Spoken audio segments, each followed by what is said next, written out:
kepada kekasih hati kita, junjungan besar baginda Nabi kita Muhammad sallallahu alaihi wasallam, ahli keluarga baginda, para sahabat baginda, para salafus soleh, para guru kita, ibu bapa kita, ahli keluarga kita, muslimin muslimat, mukminin mukminat yang telah mati maupun masih hidup sehingga hari kiamat, dan khususnya buat ayahanda kita ayahanda Walid Al-Malik kita. Al-Fatihah. A'udzubillahi minasyaitonirrajim. Bismillahirrahmanirrahim. Alhamdulillahirabbil alamin. Arrahmanirrahim. Maliki yaumiddin. Iyyaka na'budu wa iyyaka nasta'in. Ihdinas siratal mustaqim. Shiratal ladzina an'amta 'alaihim ghairil maghdubi 'alaihim waladdallin. Amin. A'udzubillahi minasyaitonirrajim. Bismillahirrahmanirrahim. Alhamdulillahirabbil alamin wassalatu wassalamu ala asrafil anbiya'i wal mursalin wa ala alihi wa sahbihi ajma'in. Qala rabbi ishrah li sadri wa yassir li amri wahlul 'uqdatam min lisani yafqahu qawli. Ya ayyuhallazina amanu lima taqulu ma la taf'alun kabura maqtan 'indallahi an taqulu ma la taf'alun. Allahumma rabbana zidna ilma warzuqna fahma wa ma taufiqi illa billah wa la hawla wa la quwwata illa billahil aliyyil azim. Innahu min Sulaiman wa innahu bismillahirrahmanirrahim. Alla ta'lu alayya wa atuni muslimin. Assalamualaikum warahmatullahi taala wabarakatuh.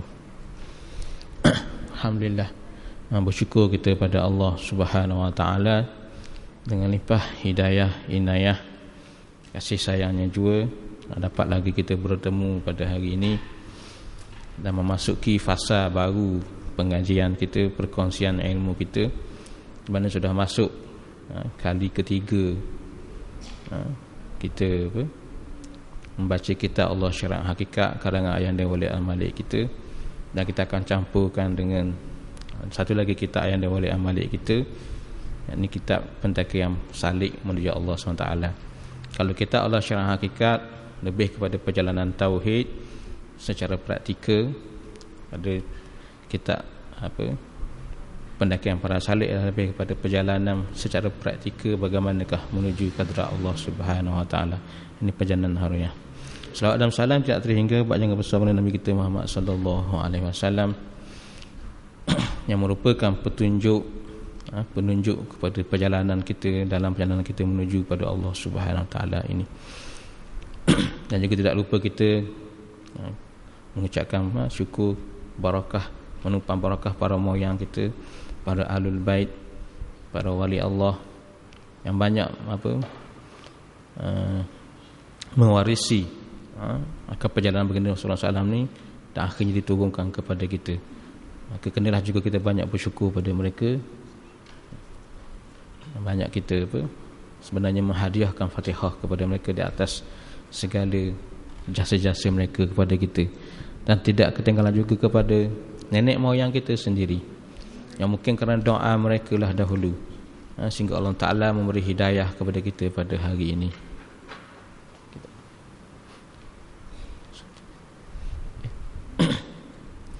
Allahumma salli.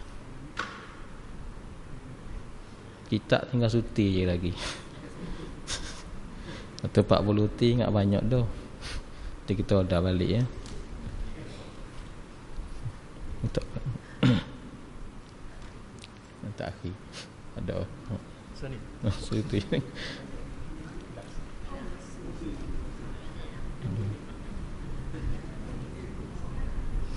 Habis dah. Mula. Kitab depan ni habis dah. Aduh. Nanti kita dah balik insya-Allah. Kita dah balik. Allahu akbar.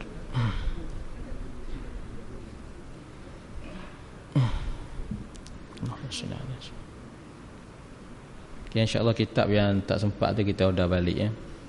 Berapa biji lagi. Jadi format kita akan mulakan mungkin dalam setengah jam atau sejam yang pertama dengan kitab Allah Syariat Hakikat.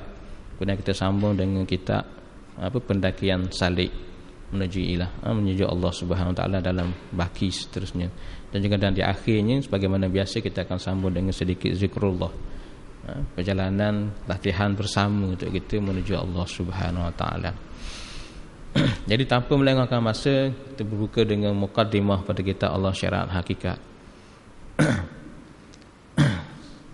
Sebagai ulang tayang, sebagai ingatan, apa yang kita pelajari ini adalah kita ambil ia daripada moyang kita, Syekh Abdul Malik, ataupun terkenal juga dengan panggilan Tok Pulau Manis, dan hidup sekitar dalam 100-150 tahun dahulu.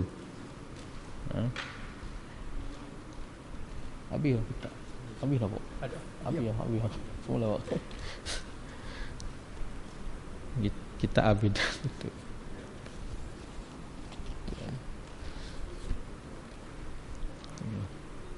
Okay. Ini mana dia, apa yang kita pelajari ini dia bersanad sampai pada moyang kita Tok Pulau Manis. Walaupun kita tidak ada kata, tak semua kita di sini ada pertalian darah dengan Tok Pulau Manis, tapi kita pertalian ilmu dan amal dengan moyang kita Tok Pulau Manis. Sebab tu kita tetap panggil dia moyang kita, walaupun bukan moyang darah kita. Mungkin ada sebenarnya moyang darahnya sedikit mengalir dalam darah-darah kita yang ada di sini. Yang paling penting adalah kita mengambil ilmu dan perjalanannya dalam menuju kepada Allah Subhanahu Wa Taala. Dan sudah pastilah Tok Pulau Manis ini moyang kita mengambil ilmu itu bersanad ia sampai kepada baginda Nabi kita Muhammad sallallahu alaihi wasallam. Atas dasar itulah kita nak berkongsi akan ilmu ini di atas kesahihan ilmu dan amal yang dibawa oleh moyang kita. Muqaddimah. Berkata Syekh Ibrahim Al-Bajuri rahimahullahu ta'ala, ayyuhal mubtadi'ul la tatlub ilma kullu ilmi abdun li ilmi al-kalam tatlub fikha kay tusahhiha hukman summa aghfalta munzilal ahkam. Wahai mereka yang baru belajar, hendaklah engkau menuntut ilmu. Sesungguhnya ilmu yang lain adalah hamba kepada ilmu tauhid. Engkau belajar ilmu fiqh untuk mengesahkan sesuatu hukum, namun malangnya engkau lalai daripada mengenal Tuhan yang menurunkan hukum. Ini mukadimah kita Allah syariat Allah syariat dan hakikat. Maknanya dia Syekh Ibrahim Al-Bajuri menekankan kepada kita dalam apa-apa perjalanan sekalipun, kita sebagai hamba Tuhan untuk menuju Allah Subhanahu Wa Taala, dia mesti bermula dengan ilmu. Dan tidak adalah ilmu yang paling utama di banyak-banyak ilmu itu melainkan ilmu tauhid. Kerana ilmu tauhid itu mengenalkan kita dengan si penurun hukum, mengenalkan kita dengan pencipta kita, ini Allah Subhanahu Wa Taala. Sedangkan ilmu-ilmu lain sekadar menceritakan akan hukum-hukum Tuhan. Bagaimana contohnya sebagaimana ilmu fiqh, sekadar menceritakan kita bagaimanakah sah sesuatu hukum itu, sah sesuatu ibadah itu. Bukan mengenalkan kita kepada empunya ibadah itu, pemilik ibadah itu, kepada siapa kita beribadah itu. Itulah ilmu yang mengenalkan kita pada pemilik itu adalah ilmu tauhid. Maka terutamalah dalam belajar ilmu ini mengutamakan ilmu tauhid. Itu maksud Syekh Ibrahim Al-Bajuri tadi. Nak belajar banyak ilmu yang ada, tapi kena beri pengkhususan keutamaan pada ilmu tauhid. Berkata Syekh Ibrahim Al-Laqani rahimahullahu ta'ala pula, iz kullu man qallada fit tauhid imanuhu la yakhlu min tardid. Setiap orang yang taklid, yakni orang yang mengikut dalam ilmu tauhid, yakni dia belajar ilmu tauhid secara ikutan tanpa ada sandaran ilmu, maka imannya tidak sunyi, yakni pasti ada, daripada mempunyai keraguan. Mana orang yang tak belajar ilmu tauhid sekadar ikut-ikut sahaja semata-mata, maka nescayalah orang tersebut tak terlepas daripada keraguan dalam masalah tauhid. Nescaya ada kesilapan dalam perjalanan tauhidnya jika tidak berlandaskan ilmu, jika sekadar belajar dengan secara ikut-ikutan. Maksudnya begini, kita percaya pada Allah Ta'ala sebab sekadar mak kita khabar, ayah kita khabar, ustaz khabar, ustazah khabar. tanpa ada dalil, maksudnya tanpa ada dalil yang kita tahu yang dalil nas, sama ada sekurangnya dalil akli, kalau bukan dalil nakli pun sekurangnya akal kita boleh terima dengan lawas akan kewujudan Tuhan. Itu mesti ada. Kalau ada dikuatkan lagi dengan dalil Quran dan hadis, itu yang terbaik sebenarnya. Biar ada 3 dalil itu paling baik, tapi sekurang-kurangnya dalam belajar ilmu ni mesti ada dalil akal. Kita boleh terima Tuhan ada. Tidaklah kita ragu-ragu, tidak kita mudah diperdaya oleh orang lain. Macam ada sahabat saya seorang cerita, dia pun ada sahabat, kita sahabat dia ni lah, belajar luar negara, duduk serumah dengan etis, orang tak percaya ke Tuhan. Dia orang Islam sembahyang bangnya, hinggalah orang etis ni tanya, awak buat apa? Dia kata, saya sembahyang sembah Tuhan. Orang etis pun tanya, dah Tuhan macam mana gini. Betul tak Tuhan ada dan sebagainya lah, sehingga dia pula jadi ragu. Orang Islam dia pula jadi ragu. Ya kedok ni, aku sembahyang Tuhan ada kedok pula. Sebab tidak ada ilmu untuk menjawabnya. Satu kes pernah berlaku di Terengganu kita ni. Benarnya banyak kes-kes lain, sebagai contoh saja yang berlaku di Kuala Ibai ni beberapa tahun yang lalu, mungkin dah masuk 10 tahun dah cerita ni. Ada seorang wanita Melayu kita, Islam, berkahwin dengan seorang orang India, lelaki India yang memeluk Islam lah. Jadi selepas beberapa lama kahwin, yang perempuan tadi tu, yang Melayu tu, akhirnya berubah jadi macam perempuan India. Siap ada tambi lagi di dahi. Susu punya cerita ditanya kenapa jadi begitu, maka dia beritahunya selepas dia berkahwin tu suami dia mula bersoal, kenapa Islam ni sembahyang macam mana gini semua, betul tak Tuhan ada? Kalau zaman dia Hindu dulu, dia kata mudah je sembah Tuhan depan mata, cegak patung dulu. Tapi jadi masuk Islam ni, Tuhan di mana? Tanya isteri yang jahil pula. Isteri tak pandai nak jawab, akhirnya kuat hujah suami, akhirnya isteri jadi India. Itu contohnya yang berlaku. Dan ini banyak berlaku pada anak-anak kita di universiti sebenarnya. Dakyah-dakyah yang sebegini. Yang salah bukan salah mereka, bukan salah pendakyah, bukan salah mereka yang bukan Islam ni. Yang salah kita tidak ada ilmu. Jangan salahkan mereka, itu memang kerja mereka dah. Masa-masa sebab dia percaya hak apa dia bawa tu betul. Sebab tu dia nak sebarkan kepada kita. Kita pula apa yang kita pegang ni benar, tapi kita tak betul-betul ada ilmu tentangnya. Sebab tu salah halik kita gitu.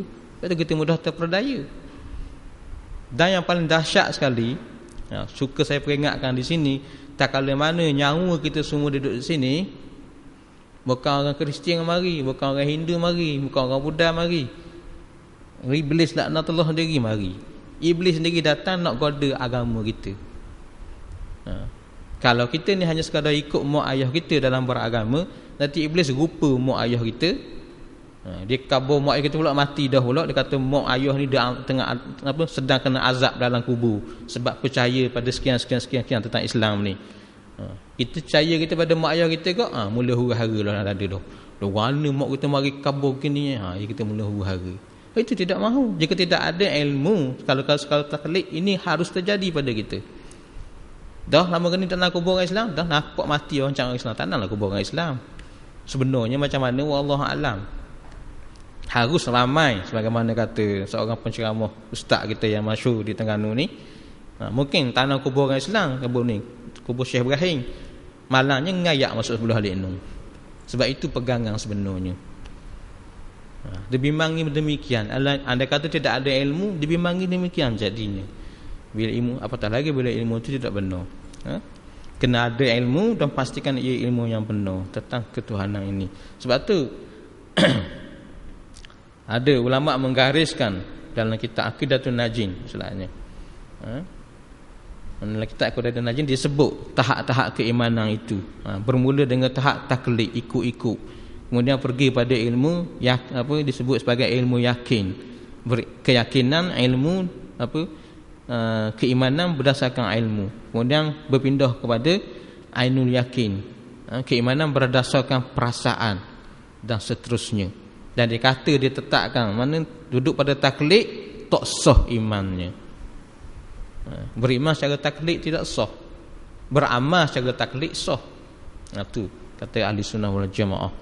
Tak boleh ikut-ikutan dalam ni. Sebab tu penting belajar. Okey. Itulah moga-moga itulah tujuan kita hadir di sini. Kita nak belajar biar teguh keyakinan kita pada Allah Subhanahu wa taala itu. Maka wahai saudaraku yang mencintai jalan akhirat. Amin ya rabbil alamin. Moga benar kita termasuk dalam golongan ini. Memahami akidah adalah perkara yang amat penting kerana ia menentukan amal kita diterima atau ditolak. Diterima atau ditolak oleh Allah Subhanahu wa taala. Mana dia atas dasar akidah inilah amal kita diterima atau ditolak. Sebab kalau kita tidak benar akidah kita, setiap amal yang kita buat ditolak. Jadilah kalau orang kafir tapi sembahyang, ada nilai. Orang kafir baca Quran tidak ada nilai, tidak ada diberi pahala orang kata. Contoh orang kafir yang mengkaji Quran kan. Contohnya golongan orientalis mengkaji Quran untuk menyesatkan orang Islam, untuk mencari kesilapan kononnya. Itu memanglah dia orang boleh baca, bahkan ramai yang fasih baca Quran, bahkan ada yang boleh tafsir lagi. Tapi tidak dinilai sebab tidak ada keimanan kepada Allah Subhanahu wa taala. Jadi samalah kita kalau kita sembahyang bang pun kata, puasa kita, haji nak tahun pun, umrah setiap bulan sekali pun, kalau akidah kita tak betul, maka sia-sia segala amalan kita. Tidak dinilai Tuhan. Bahkan kita ni mungkin sekadar orang munafikun je. Orang munafik sembahyang siapa ni?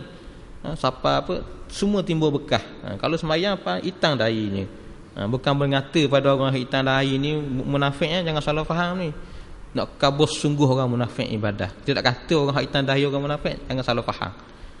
Kita hanya kabus sifat orang munafik antaranya. Ibadahnya hebat, baca Qurannya nak hari, tapi tidak ada keimanan yang benar pada Tuhan, maka sia-sia. Dan Rasulullah SAW pun sebut dalam hadisnya banyak, akhir zaman akan ada orang macam ni, golongan khawaris. Ibadahnya, tapi Rasulullah sebut Qurannya tak lepas daripada halkum, baca sedap tekuk je, tak membina diri pun, tak menambahkan iman. Sedangkan Allah Ta'ala kata dalam Quran, orang beriman ni bila dibaca ayat-ayat Allah Ta'ala, bertambah iman mereka. Iza zikirullah apa? Bila baca ayat Allah Ta'ala, dah ingat surah Al-Anfal tak silapnya, bertambah iman mereka. Kita baca tu jelira, membaiki diri dia, rasa insaf dan sebagainya. Jadi ini penting. Jadi memahami akidah yang benar amat penting. Sebab itu hasilnya, ini akidah yang benar boleh membawa kepada sebesar-besar dosa yang tiada diampuni oleh Allah Subhanahu Wa Taala, yakni syirik, atau kepada kecintaan Allah Subhanahu Wa Taala, yakni kehambaan. Sebab tanpa akidah yang benar, dalam ibadah kita boleh jadi syirik. Namun jika ada akidah yang benar, ibadah kita itu akan membawa kita pada kecintaan Allah Subhanahu Wa Taala. Tadi kita sembahyang, Allahu Akbar, sembahyang tarawih ni Ramadan yang lalu, 20 rakaat setiap malam, tambah dengan qiyamul lail lagi, tahajudnya 8 rakaat dan sebagainya. Letaklah 100 rakaat sehari semalam contohnya kita sembahyang, tambah dengan Quran pula baca setiap juz sehari. Nanti ibadah tu bagus. Tapi kalau tidak ada kebenaran tauhid, semua itu akan menyebabkan kita bertambah menjadi syirik pada Allah Ta'ala.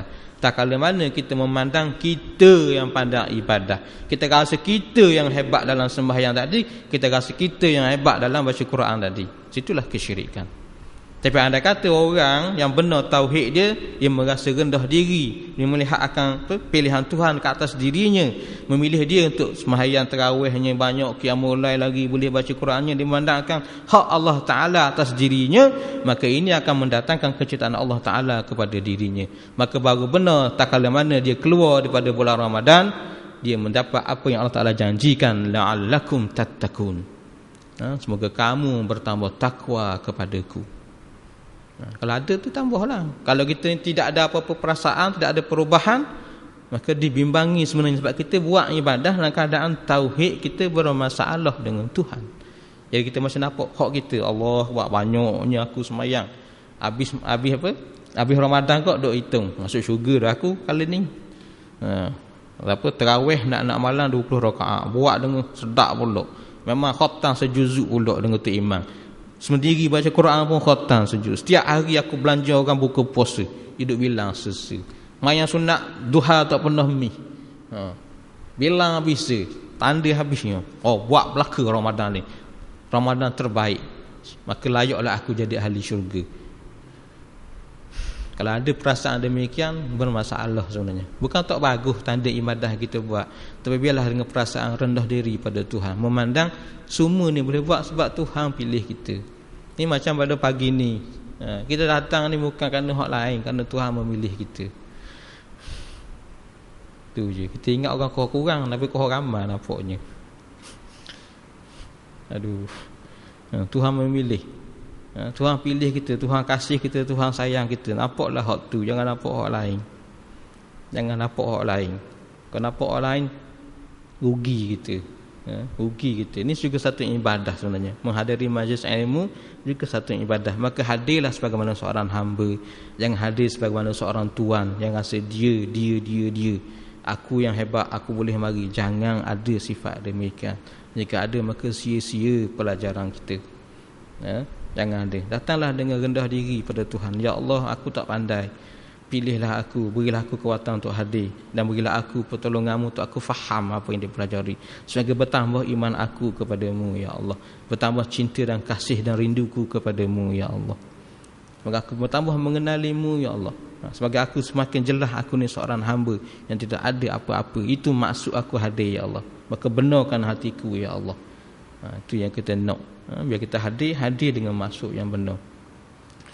Berkata pula Syekh Abdul Qadir Al-Jalani rahimahullahu ta'ala, mafhumnya, maksudnya tiada membezakan seseorang itu dengan mereka yang mencapai darjat kewalian di sisi Allah pada ibadah dan ilmunya. Maknanya orang di sisi Allah Ta'ala tidak ada beza darjatnya pada sudut ilmu ataupun ibadah. Maknanya Tuhan tak bezakan seseorang itu, hak ni hebat, hak ni tak hebat, atas nilai yang ibadah dan ilmu semata-mata. Tidak. Hak ni sembahyang 8, hak ni sembahyang tarawih 8 rakaat, hak ni sembahyang tarawih 20 rakaat. Tidak. Pada sisi Tuhan yang sembahyang 20 itulah yang paling baik daripada hak sembahyang 8 rakaat. Tidak. Begitu juga ilmu. Hak ni ilmu ni sampai peringkat PhD dalam bab agama. Hak ni peringkat ilmu tak masuk bab agama, tak belajar universiti pun orang kata. Tidak. Di sisi Tuhan, orang yang ada PhD dalam ilmunya dalam bab agama tadi, itu lebih baik di sisi Tuhan daripada yang tidak ada PhD dalam agamanya. Tak bermakna orang yang ada PhD dalam usuluddin lebih baik tauhidnya daripada orang yang tidak ada PhD dalam usuluddin. Tidak makna di sisi Tuhan. Ini kena faham tu. Maknanya kita bukan seorang alim sekalipun, seorang ulama dengan seorang biasa 10 duduk kiri kanan. Pada sisi Tuhan, atas dasar ilmu sama sahaja. Yang ni ulama, kitab bertebar habis dia kata. Berjilid-jilid baca kata. Penuh gobok kitab katanya. Ilmunya. Baca semua, bukan penuh saja gobok. Baca penuh gobok dengan kitab, dan kitab tu semua ditalaki, dipelajarinya. Belum pada sisi Tuhan, belum tentu atas dasar itu lebih tinggi, lebih mulia daripada orang yang mungkin baca setiap buku je kata. Tidak. Hatta yang menghafal Quran pun, ada yang menghafal habis 30 juzuk Quran, belum tentu dia lebih baik daripada orang yang menghafal 4 kul saja, dan ataupun mungkin menghafal Fatihah saja. Belum tentu dia lebih baik di sisi Tuhan. Tetapi yang membezakan mereka ialah kekuatan dan kebesaran jiwa dalam menghadapi sesuatu lantaran kekuatan akidah mereka. Jadi yang bezakan orang ni di sisi Allah Ta'ala adalah bila berlaku sesuatu dalam kehidupan mereka, kekuatan akidah itu menyebabkan bagaimanakah mereka bertindak balas. Bagaimana mereka bertindak balas. Berlaku sesuatu, contohnya kereta kita dilanggar orang, orang langgar. Bagaimanakah akhlak yang terzahir pada diri kita bila berlaku demikian. Situ yang membeza kita.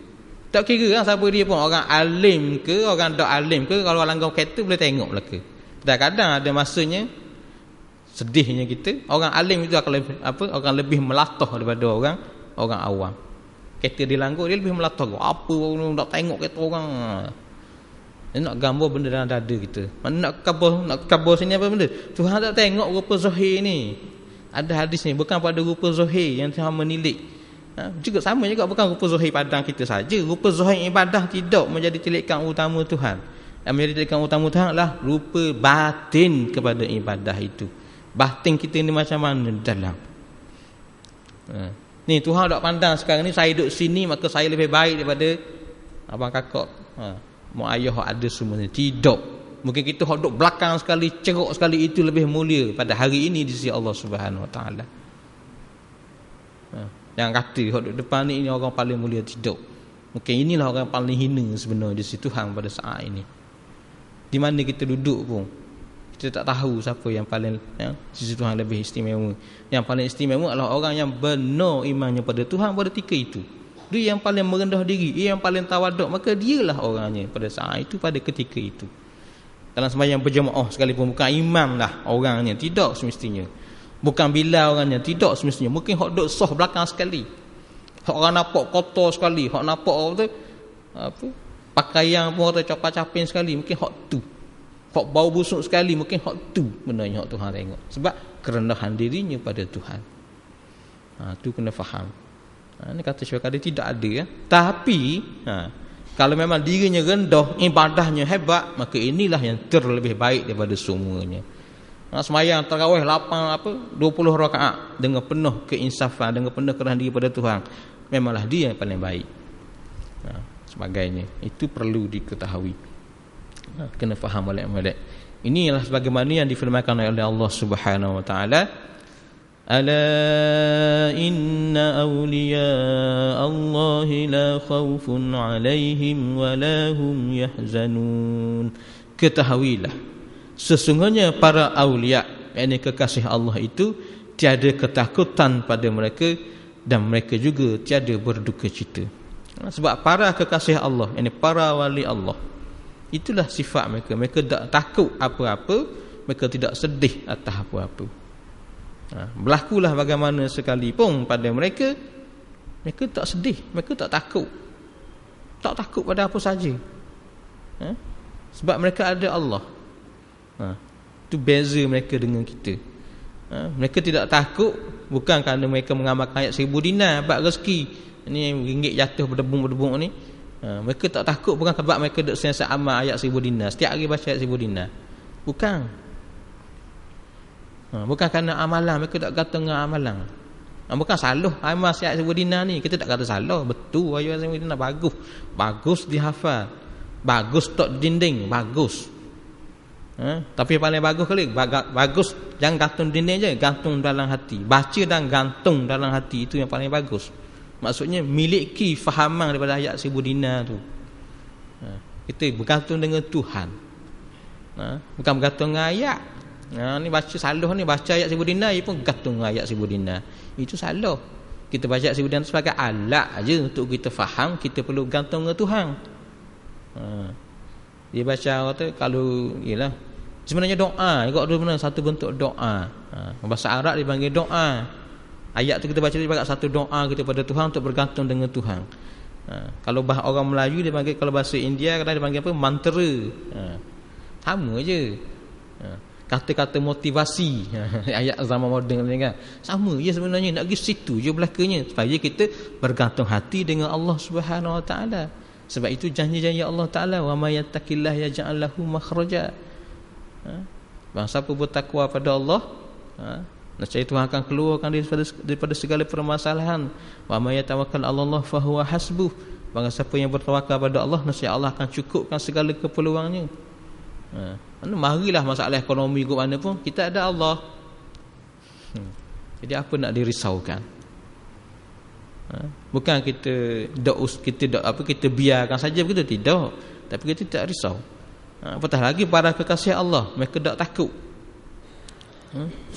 Sebab mereka tidak memandang kepada, mereka tak tengok benda depan. Mereka melihat siapa yang mentakdirkan ia berlaku. Mereka tidak melihat kalau kita kat kereta kena langgar dia orang, kita melihat kejadian kereta kita dilanggar orang. Sebab tu kita kata bereaksi macam-macam. Orang langgar kereta kita, kereta baru repair pula, kereta baru cat pula. Kereta baru cat, kereta baru repair, baru basuh lagi kereta, gang orang langgar. Kepek orang kata. Memang kita akan bereaksi yang negatif banyaknya. Tapi orang para kekasih Allah, mereka tidak melihat kejadian, mereka melihat siapa di sebalik kejadian. Mereka melihat apa? Ni Tuhan nak tunjuk, ni Tuhan nak ajar ni. Tuhan nak ajar aku betapa kalau jangan jadi sombong. Sebab kereta dulu kepek, sekarang ni bila kereta dah comel balik, dah cat baru mula, kita sudah rasa mungkin dah timbul balik rasa sombong. Tuhan nak buang rasa tu, bong Tuhan langgar balik kereta tu. Tuhan atur orang langgar balik kereta kita supaya hilang sombong tadi. Dulu masa kereta kepek rasa rendah diri, rasa malu kat kan jalan. Tengok kereta kepek, gang kereta balik-balik kereta beki rasa naik balik tu Tuhan langgar balik mula. Tuhan atur orang langgar mula supaya duduk situ balik kamu. Tu sebenarnya dia tengok situ, waktu dia tidak bereaksi dengan keadaan marah. Habis tinggi dia keluar tengok, kepek pula dah kata aku. Ni Tuhan nak ajar ni. Biasa dia akan sapa lalu ni. Akan sapa lalu maksud tegur orang Tuhan tu apa? Akan sapa dalam dada dia, Tuhan tegur dia apa benda. Sebab tu para kekasih Allah, mereka tak takut. Mereka tak sedih.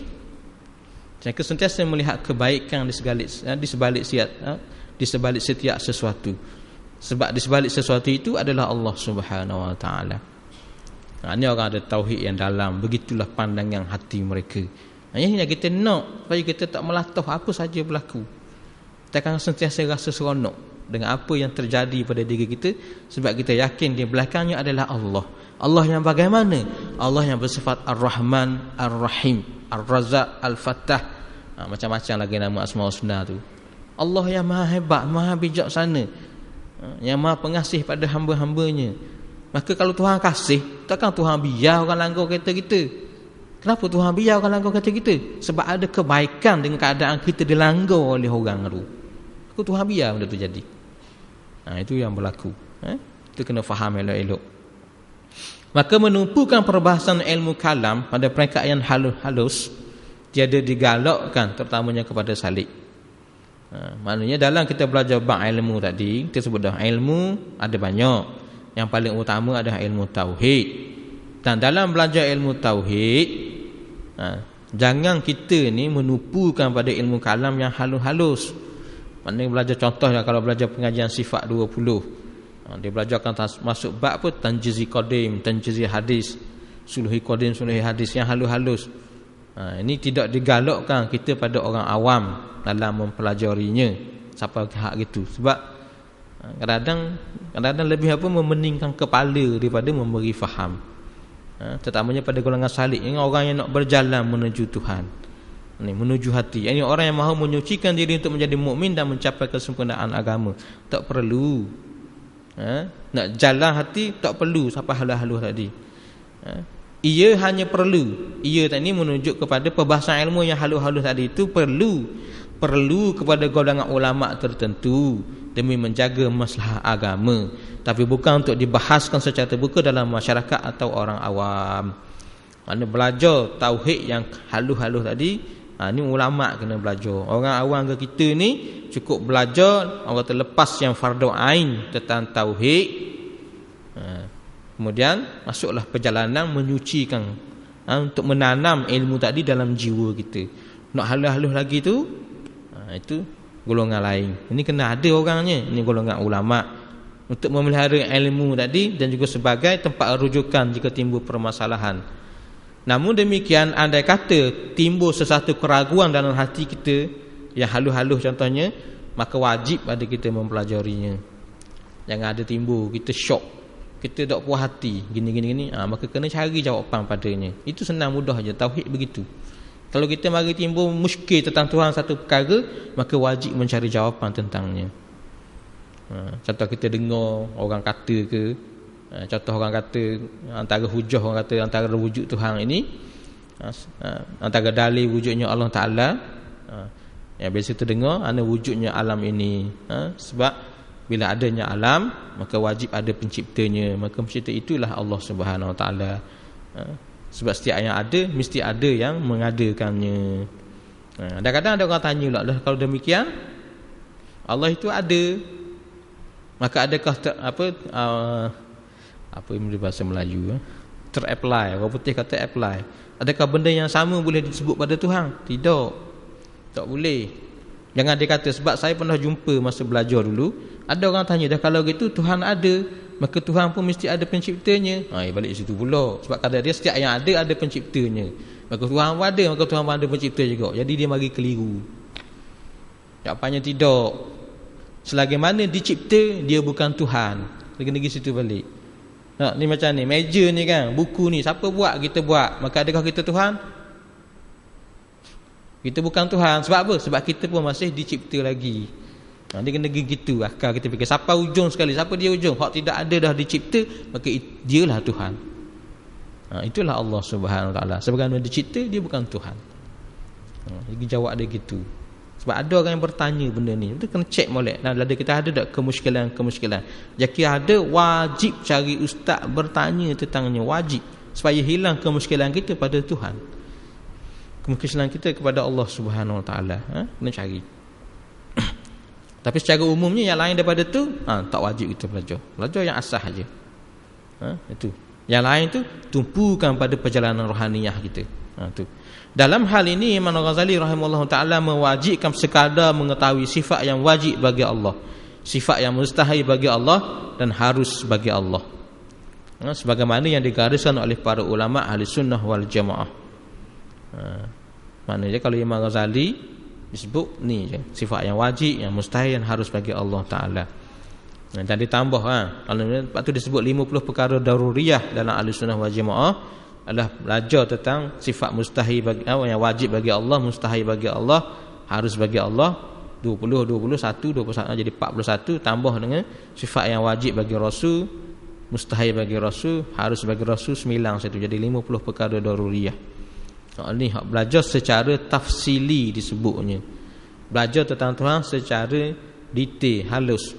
Tahu 20 yang wajib, nescaya tahu 20 yang mustahil. Lawang dia adalah mustahil. Saja. Ini kalau ambil pengajian sifat 20, ini contoh. Tapi yang sekurangnya diketahui secara ijmali. Menurut ulama kita ada 3 perkara bab Tuhan kena tahu. 3 perkara tentang Tuhan yang kita kena pegang secara ijmal, secara pukar. Hak ni mesti ni tak boleh kurang dah daripada ni. Ijmali ni habis tak ada lah. Tafsili ni boleh kita perbahaskan lagi. Tapi ijmali ni tidak boleh. Yang pertamanya, Tuhan adalah zat yang wajibul wujud. Yang wajib ada hanya Allah Subhanahu Wa Taala. Yang nak tahu. Yang kedua, wajib Allah bersifat sempurna. Sifat bagaimana? Tak kisah Tapi mana-mana sifat sempurna adalah wajib merupakan sifat Tuhan. Wajib Allah bersifat sempurna. 20 tu satu batasan yang ditetapkan oleh ulama sebagai garis panduan. Tapi bukan 20 saja sifat yang wajib bagi Tuhan. Mana-mana sifat yang sempurna adalah sifat Allah Subhanahu Wa Taala. Dan yang ketiganya, mustahil Allah bersifat tidak sempurna. Mana-mana sifat yang menunjukkan kecacatan, maka dia bukan sifat Tuhan. Tu kena faham begitu. Mana-mana menunjukkan sifat kesempurnaan, maka dia sifat Tuhan. Wajib ada, wajib bersifat sempurna, mustahil lemah. Senang gitu. Allah itu wajib ada, wajib bersifat sempurna, mustahil Allah lemah. Mana-mana menyebabkan kelemahan, maka itu bukan sifat Tuhan. Contohnya buta lemah bukan sifat Tuhan. Tuhan tidak buta. Maka wajib Tuhan itu orang kata melihat yang sebagainya. Sifat 20 bukanlah mazhab baharu dalam akidah. Itu ada nota kaki panjang, boleh baca sendiri huraian kan bagaimana asal usul sifat 20 ni.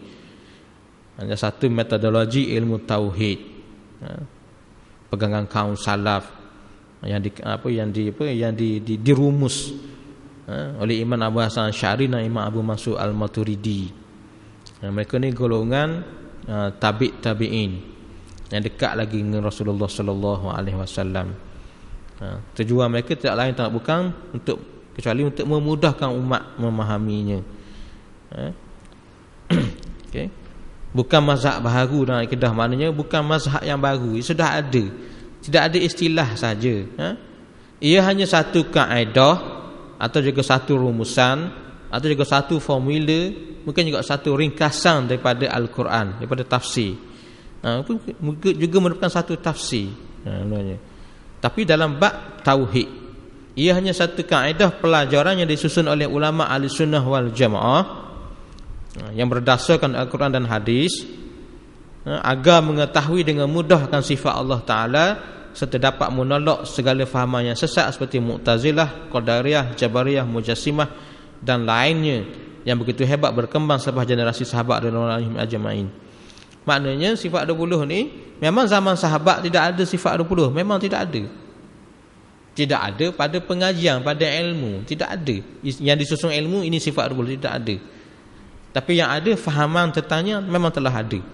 Datang Imam Abu Mansur Al-Maturidi, Imam Abu Hasan Asy'ari, mereka ibarat kata merumuskan, buat ringkasan lah. Dalam menggunakan Quran, menggunakan hadis, mereka buat ringkasan supaya mudah pada kita orang awam ini untuk memahami apakah itu tauhid dalam Islam. Sebenarnya tauhid mana? Dalam Quran lah. Tapi kita orang awam mana boleh baca sendiri, faham sendiri. Banyak perkara dalam Quran yang kita tak faham. Jadi ulama meringkaskan, memudahkan kita. Dia ibarat ni lah, kita sakit nak makan ubat. Kita sakit dan perlukan ubat. Jadi kita boleh sebenarnya nak pergi masuk dalam hutang cari sendiri tokat ali. Makan ubat tokat ali contohnya. Boleh sangat masuk dalam hutang beli sendiri, cari sendiri tokat ali, tak? Buat sendiri ubat daripadanya. Tapi bahagian mana tokat ali sebenarnya hak berkesan sebagai ubat? Berapa banyak dos yang kena ambil kan? Sebatang akar dia ke hak nak makan hari kau ni? Berapa dosis dia kata? Berapa dos kena ambil? Banyak mana? Itu kita tak pandai. Jadi sebab tu kita beli tokat ali orang buat siap dah. Dalam bentuk kapsul, dalam bentuk pil ke benda kan. Tu contohnya. Maknanya sama ni. Jadi mereka ni Imam Hasan Asy'ari, Imam Abu Mansur Al-Maturidi ni ambil pada Quran, pada hadis, mereka rumuskan. Ini pil tauhid ibaratnya. Ini nak makan bab tauhid, makanlah pil ini. Gitu je ibaratnya. Dia bukan ambil benda baru, ambil dari situ juga. Dia buat rumusan. Macam kita lagi, masuk lautan, pakai masuk hutan belaka. Dia cari tokat ali, kena dok pokok tokat ali tau. Kok kena se tau. Kan tukar ada pokok serupa dengan tokat ali, ingat ya dah. Rupanya racun, makan mati situ le kata. Baru ya kata. Sama dalam bab agama. Itu je sebenarnya. Lepas tu yang bukan tak boleh baca Quran tak ambil sendiri, tapi takut kita salah faham. Sebab bahasa Arab ni bukan bahasa Melayu kita. Macam saya semua sebut dah kan. Kalau masuk ayat saya suka sebut tu, Ali atas Ahmad. Macam-macam makna boleh sebut. Ali atas Ahmad boleh bermakna Ali tindih Ahmad. Ali duduk congok atas Ahmad. Ali ni lebih bijak pada Ahmad. Rumah Ali lebih tinggi pada rumah Ahmad. Macam-macam tafsiran boleh buat daripada ayat Ali atas Ahmad. Jadi hak mana sebetul? Orang kata semua betul. Mana boleh semua betul?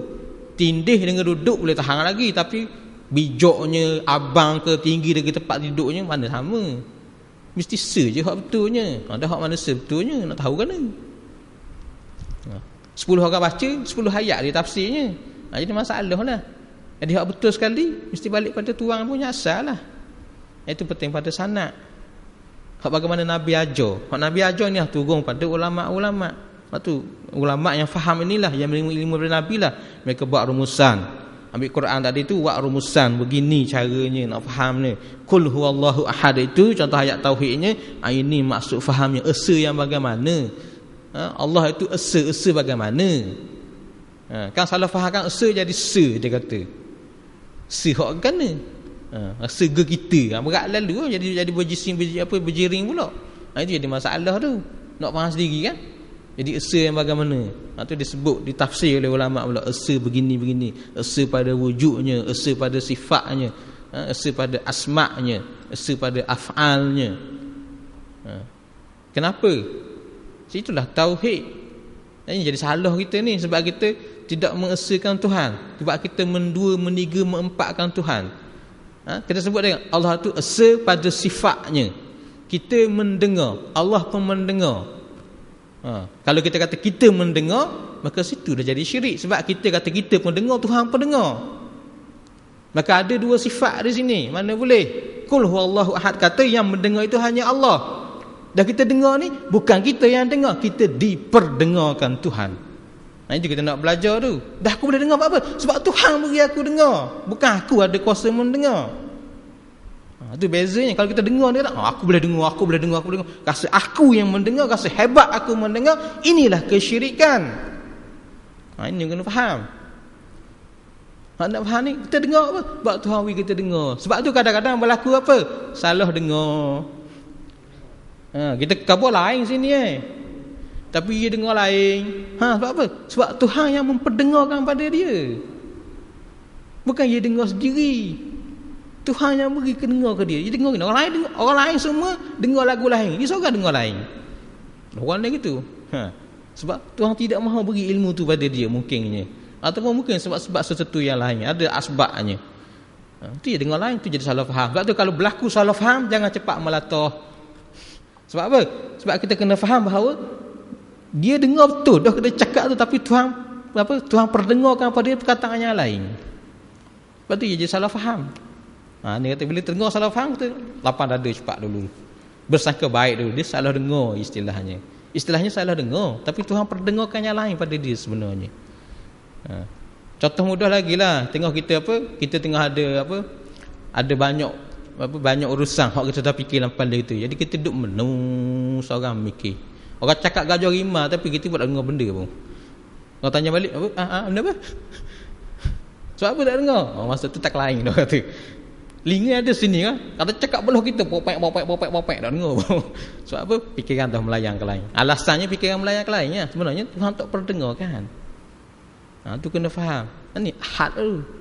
Tu faham tu kul huwallahu ahad, esa Tuhan dalam segala-galanya. Bukan ada hak kita. Dah kita boleh ibadah ni, Allah yang pergerakkan, Allah yang beri kudrat tu pada kita. Istilah beri pun salah. Sebab kena betul mula tu. Tu perlu belajar, bukan beri. Diberi pinjam pun salah, bukan dipinjamkan.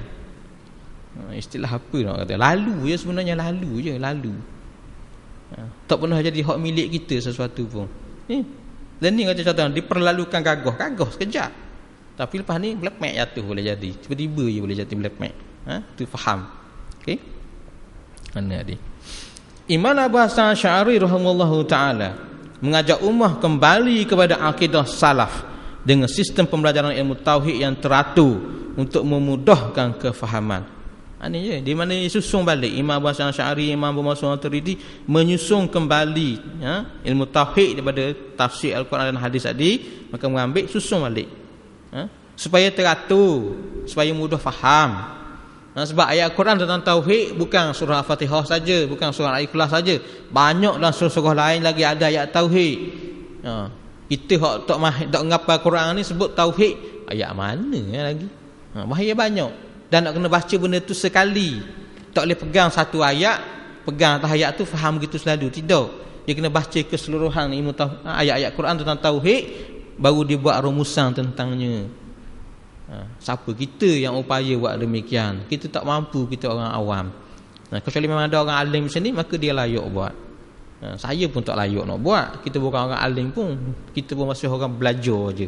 Kita masih lagi orang awam, sekadar menyampaikan amanah sahaja ni. Tu kita kena ambil pada ulama yang hak. Ambil daripada apa yang mereka pelajari. Kalau bab tauhid, Imam Abu Hasan Asy'ari, Imam Abu Mansur Al-Maturidi menjadi rujukannya. Diikuti pula oleh Imam Sanusi dan sebagainya. Bahkan Imam Ghazali pun mengambil ini tauhid ini daripada mereka. Bahkan Salahuddin Al-Ayyubi pun sama. Bahkan Sultan Muhammad Al-Fatih pun yang dijanji oleh Nabi sebagai sultan terbaik, yang memiliki tentera terbaik, memiliki rakyat terbaik, yang membebaskan Konstantinopel pun, akidahnya adalah akidah yang bersumberkan daripada Imam Abu Hasan Asy'ari dan Imam Abu Mansur Al-Maturidi. Maka siapa kita nak menolak kedua imam ini? Contohnya kita ambil ilmu mereka, tak apa, tak ada masalah. Mereka diyakini kebenaran. Mereka sebab mereka ambil daripada Al-Quran dan Sunnah juga, bukan daripada yang lain. Apa yang tiada di zaman sahabat hanyalah kaedah perbahasan, sedangkan dasar akidah dan pegangannya adalah sama sahaja. Dalam bab sahabat tidak ada bahas bab ni. Allah itu apa? Bersifat mendengar, contohnya sifat 20 tu, berkalam, berkuasa dan sebagainya. Tapi ayat Quran memang jelas sebutkan, innallaha ala kulli syai'in qadir. Sebenarnya Allah atas segala sesuatu berkuasa. Datang situ sifat. Oh, maka Allah bersifat berkuasa, bersifat kudrat. Baik mana? Ambil Al-Quran tadi lah, antara sandaran dalilnya. Maka bila kata Tuhan itu bersifat kudrat, mana ada dalam Quran? Mana ada? Ada tu tadi ayat tadi. Innallaha ala kulli syai'in qadir. Ini kita baca apa, kalau baca tahlil jumpa ayat ni kan. Lillahi ma fis samawati wal ardi, ada kan? Innallaha ala kulli syai'in qadir. Kalau masuk amana rasulu bima kan.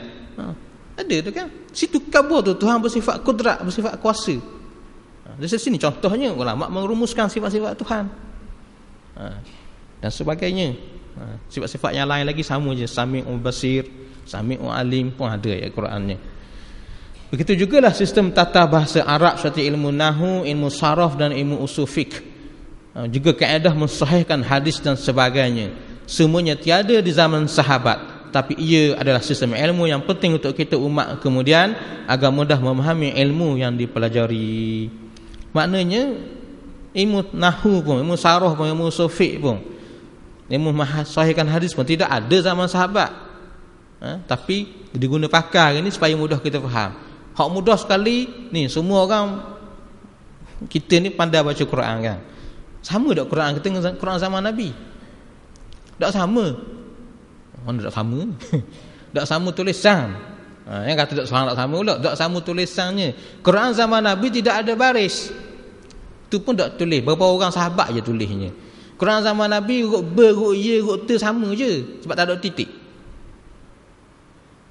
Boleh tak kita baca? Dia kata nak balik pada hak asal kan? Kena pegang Quran zaman Nabi kan? Hak tak ada baris, hak tak ada titik. Nak baca mana kita kan? Sebab kita orang ajam, kita bukan orang Arab. Orang Arab tengok reti. Orang Arab reti tengok. Jadi perlu kita balik pada tambahan tadi untuk mudahkan kita orang awam baca. Samalah. Masalah tauhid memang sumber rujukannya Quran dan hadis. Tapi dipermudahkan ulama supaya kita mudah faham bab tauhid. Supaya kita mudah untuk kita mengamalkannya. Itu sama. Itu lahirnya macam apa pengajian sifat 20 tadi. Dan memang kenapa di-highlightkan pengajian sifat 20 sebab kitab kita ni banyak bersandarkan pada pemahaman kajian sifat 20 tadi. Campur juga kajian tauhid-tauhid yang lain. Dengan tidak sedikit pun kita mengatakan pengajian tauhid yang lain itu salah, tidak. Selagi mana tidak mensyirikkan Tuhan, selagi mana tidak menjisimkan Tuhan, selagi mana tidak melemahkan Tuhan, maka mana-mana pengajian tauhid adalah kebenaran. Selagi mana ia digali, diambil daripada Al-Quran dan As-Sunnah Nabi kita Muhammad sallallahu alaihi wasallam. Itu kena faham. Maka tidak ada isu yang mengatakan bahawa barang siapa tak belajar sifat 20 tak sah iman. Itu salah kata demikian. Mana-mana pengajian tauhid selagi mana tak menyeleweng, maka ia mengesahkan iman kita. Kalau belajar pun tauhid tapi menyeleweng fahamannya, maka tak sah ke iman kita. Belajar ilmu tauhid tapi ilmu tauhid yang terpesong, tak sah iman kita. Itu kena faham. Yang penting kebenarannya. Sebab tu penting kita belajar benda yang bersanad. Bersanad pada Nabi kita Muhammad sallallahu alaihi wasallam. Sebab tu kena belajar pada guru yang ada gurunya. Guru tu dia ada guru ni ada guru sambung sampai pada baginda Nabi kita Muhammad sallallahu alaihi wasallam. Ada tali menalinya. Tak boleh buka buku baca bab tauhid faham sendiri kira ya dah. Atau kita pergi beli kitab kan, kitab tauhid yang ada di kedai banyak tu, kitab tauhid hak betul dah kita baca tu, kiranya kita selepas dah belajar bab tauhid dah. Dia kena jumpa guru juga. Takut kita baca kita salah faham. Itu sebenarnya baca kan, oh ya dah ni faham dah ni, ada. Adakah benar fahaman kita tu benar? Tu soalan dia. Sebab tu kalau dulu dia kena periksa. Sebab tu zaman dulu habis mengaji tauhid, macam kita ni habis 2 round dah kan. Patut kena uji malangnya. Dulu test lalu untuk guru. Maka sudah tamatlah kita belajar tauhid, maka kita semua pelajar diberi ujian.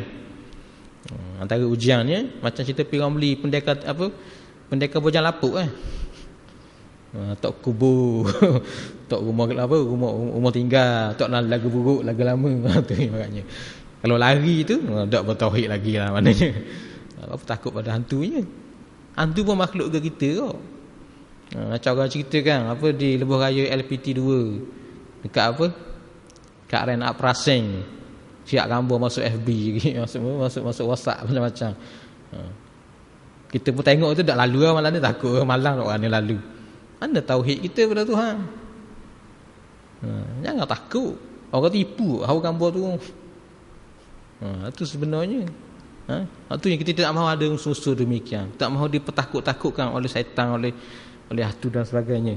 Sebab kita ada Tuhan. Yang berkuasa itu Allah. Makhluk semuanya lemah. Okey? Itu faham. Itu mukadimah. Itu yang kita nak belajar dalam pengajian kita, Allah, syariat dan hakikatnya. Ilmu tauhid yang asas, yang kita akan ambil daripada sifat 20 cara dasarnya.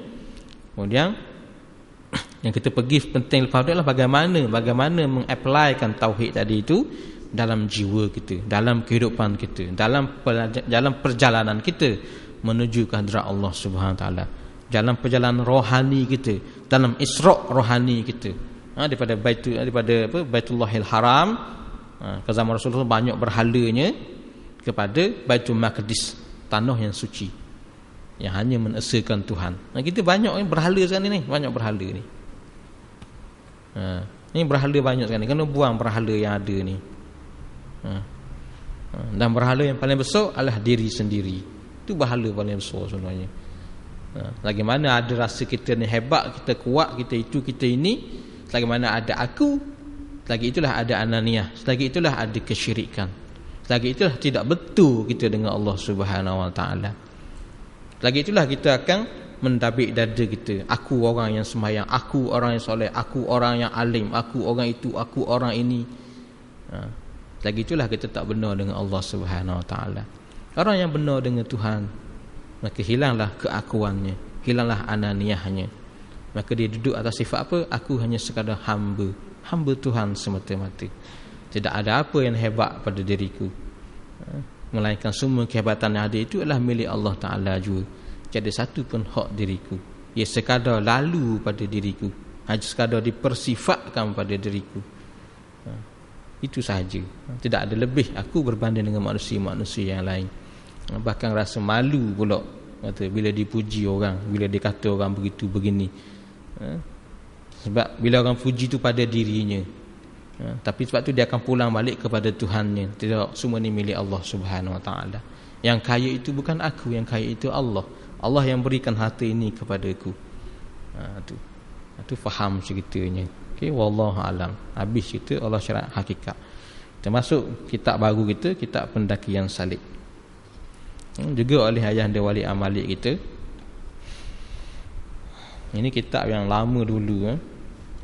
Sebelum dikarang kitab Allah syariat hakikat. Ini pun mungkin kitab yang kedua, ketiga dah. Sebelum tu ada kitab Liku-liku Perjalanan di jalan ketuhanan, liku-liku jalan ketuhanan. Bab pertama, tafakur adalah jalan pembuka pintu ilmu dan hidayah.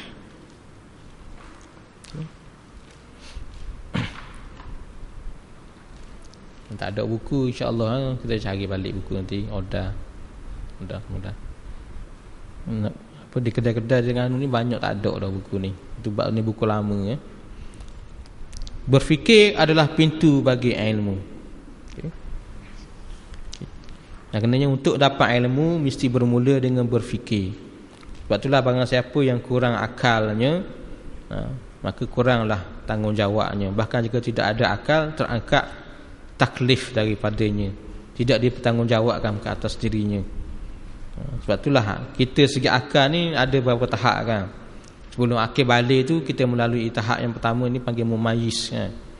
Boleh bezakan yang mana baik, yang mana salah. Anak-anak yang peringkat tak mumayyiz tu memang tidak ada akal sebenarnya. Itu kemudian mumayyiz kemudian baru akil balik. Dia masuk akil balik belaka ni, maka mesti ada akal yang sempurna, melainkan memang yang Allah Ta'ala takdirkan gila dan sebagainya. Jadi orang yang ada akal ni dia mesti berfikir untuk dapat ilmu. Mesti guna akal. Dia tak boleh terima gitu je, kena dibincangkan, mesti dibahaskan. Semakin tinggi fikirnya, semakin tinggi pengkajiannya, maka semakin tinggi dibukakan ilmu kepadanya. Sebab itulah kemajuan teknologi dunia pada hari ini. Sebab apa berada di tangan orang kafir? Sebab mereka berfikir. Mereka guna akal mereka. Kita salah sebab kita tak guna akal kita. Kita ambil semua je daripada mereka. Dan mereka ni pula jadi banyak teknologi mereka banyak merosakkan alam. Kenapa? Sebab mereka banyak berfikir dengan nafsu, bukan berfikir dengan keimanan. Itu beza. Betul hari ni dunia ada gini ni semua masalah banyak teknologi. Keretanya apanya dengan apa, exhaustnya dan sebagainya merosakkan alam. Sebab mereka fikir dengan nafsu, fikir cari keuntungan saja. Tapi sebab mereka fikir Tuhan beri ilmu buat kereta macam mana pada mereka. Kita tidak mahu fikir, maka tak dapatlah ilmu buat kereta macam mana. Sebenarnya tiadalah fikir yang paling mulia melainkan berfikir tentang ayat-ayat Allah. Jadi dalam banyak-banyak kita fikirlah kita berfikir tentang ayatullah. Ayat-ayat Allah Subhanahu Wa Taala, sama ada dalam bentuk Quran, dalam bentuk hadis Nabi, hadis kursi, juga ayat-ayat yang lain yang terbentang sekeliling kita ni. Cerita-cerita yang Tuhan ciptakan pada alam ini. Berfikir tentang mutiara berfikir tentang mutiara-mutiara Nabi, sama ada perkataan atau perbuatannya. Ayat pertama yang diturunkan adalah ayat yang menyebabkan masyarakat jahiliyah terkejut dari lamunan dan berfikir tentang suatu hakikat. Ayat pertama tadi Iqra kan. Iqra bismi rabbikal ladzi khalaq. Bacalah, yakni belajarlah, tuntutlah ilmu untuk mengenal Tuhanmu yang mencipta. Iqra, bacalah dengan Tuhanmu yang mencipta segala sesuatu.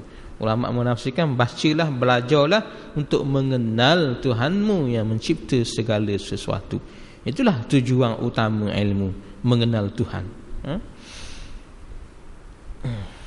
Hakikat bahawa adanya Tuhan yang menciptakan diri mereka dan dicipta mereka daripada tanah. Ni Iqra tu disambungkan. Sampai ayat cerita ada Tuhan, mereka dicipta dari tanah. Iqra bismi rabbikal ladzi khalaq, yang mencipta segala sesuatu, cipta daripada tanah lagi. Juga sebagaimana firman Allah Subhanahu Wa Taala, huwallazi khalaqakum min turabin thumma min nutfatin thumma min 'alaqah, dan dialah yang menciptakan kamu daripada tanah, kemudian daripada setitis air mani, sesudah itu segumpal darah. Surah Al-Mu'min ayat 67. Dan juga surah Al-Mu'minun ada tentang kejadian manusia yang panjang, proses kejadian ini dalam rahim ibu. Ni Tuhan cerita ni. Maka marilah kita merenung beberapa ayat dan berfikir tentangnya. Kata ayah anda kita, mari kita tengok ayat, kita renung. Jangan baca saja, baca dan tadabbur dan merenung, memikirkannya. Firman Allah Subhanahu Wa Taala, qala Allah Taala, wa laqad khalaqnal insana min sulalatin min tin thumma ja'alnahu nutfatan fi qararin makin thumma khalaqna an-nutfata 'alaqatan fa khalaqna al-'alaqata mudghah فخلقنا المضغة عظاما فكسونا العظام لحما ثم أنشأناه خلقا آخر فتبارك الله أحسن الخالقين. Sesungguhnya kami ciptakan manusia dari sari tanah, kemudian kami jadikan air mani yang disimpan dari tempat yang kukuh, kemudian kami jadikan segumpal darah, lalu segumpal darah itu kami jadikan sepotong daging, lalu sepotong daging kami jadikan tulang, lalu tulang itu kami bungkus dengan daging, kemudian dia kami ciptakan makhluk yang lain, yakni makhluk yang manusia yang sempurna. Maha suci Allah, sebaik-baik yang menciptakan. Kemudian sesudah itu kamu mati, kemudian pada hari kiamat kamu dibangkitkan kembali. Ini ayat lain tu, disambung tu, tambahan tafsiran tadi. Kalau ayat atas tu sampai sini aja. Maha suci Allah sebaik-baik yang menciptakan. Terjemahan tu terlebih ya. Tak maaf. Itu terlebih masuk ayat lain itu. Tapi itu daripada Al-Quran lagi lah. Jadi ayat ni turun pada Rasulullah SAW. Rasulullah baca, Dia hasal ayat ni sampai pada ni je, summa ansha'nahu khalqan akhar. Berhenti. Setelah pun baca pada sahabat. Dan antara sahabat yang mendengar tu Sayyidina Umar Al-Khattab radhiyallahu anhu. Bila Sayyidina Umar mendengar ni, Sayyidina Umar pun kata, fatabarakallahu ahsanul khaliqin. Kata Sayyidina Umar. Rasulullah pun macam kata terkejut, turun wahyu. Wahyunya sama tadi, fatabarakallahu ahsanul khaliqin. Sayyidina Umar dengar Rasulullah baca ayat tu, menangis elok Sayyidina Umar. Seakan-akan Allah Ta'ala ambil kata-kata Sayyidina Umar dan dijadikan sebagai wahyu. Seakan-akannya begitu. Kalau kita rasa kan tengok, rasa hebat lalu ke tak? Tengok Tuhan ambil kata aku jadi wahyu.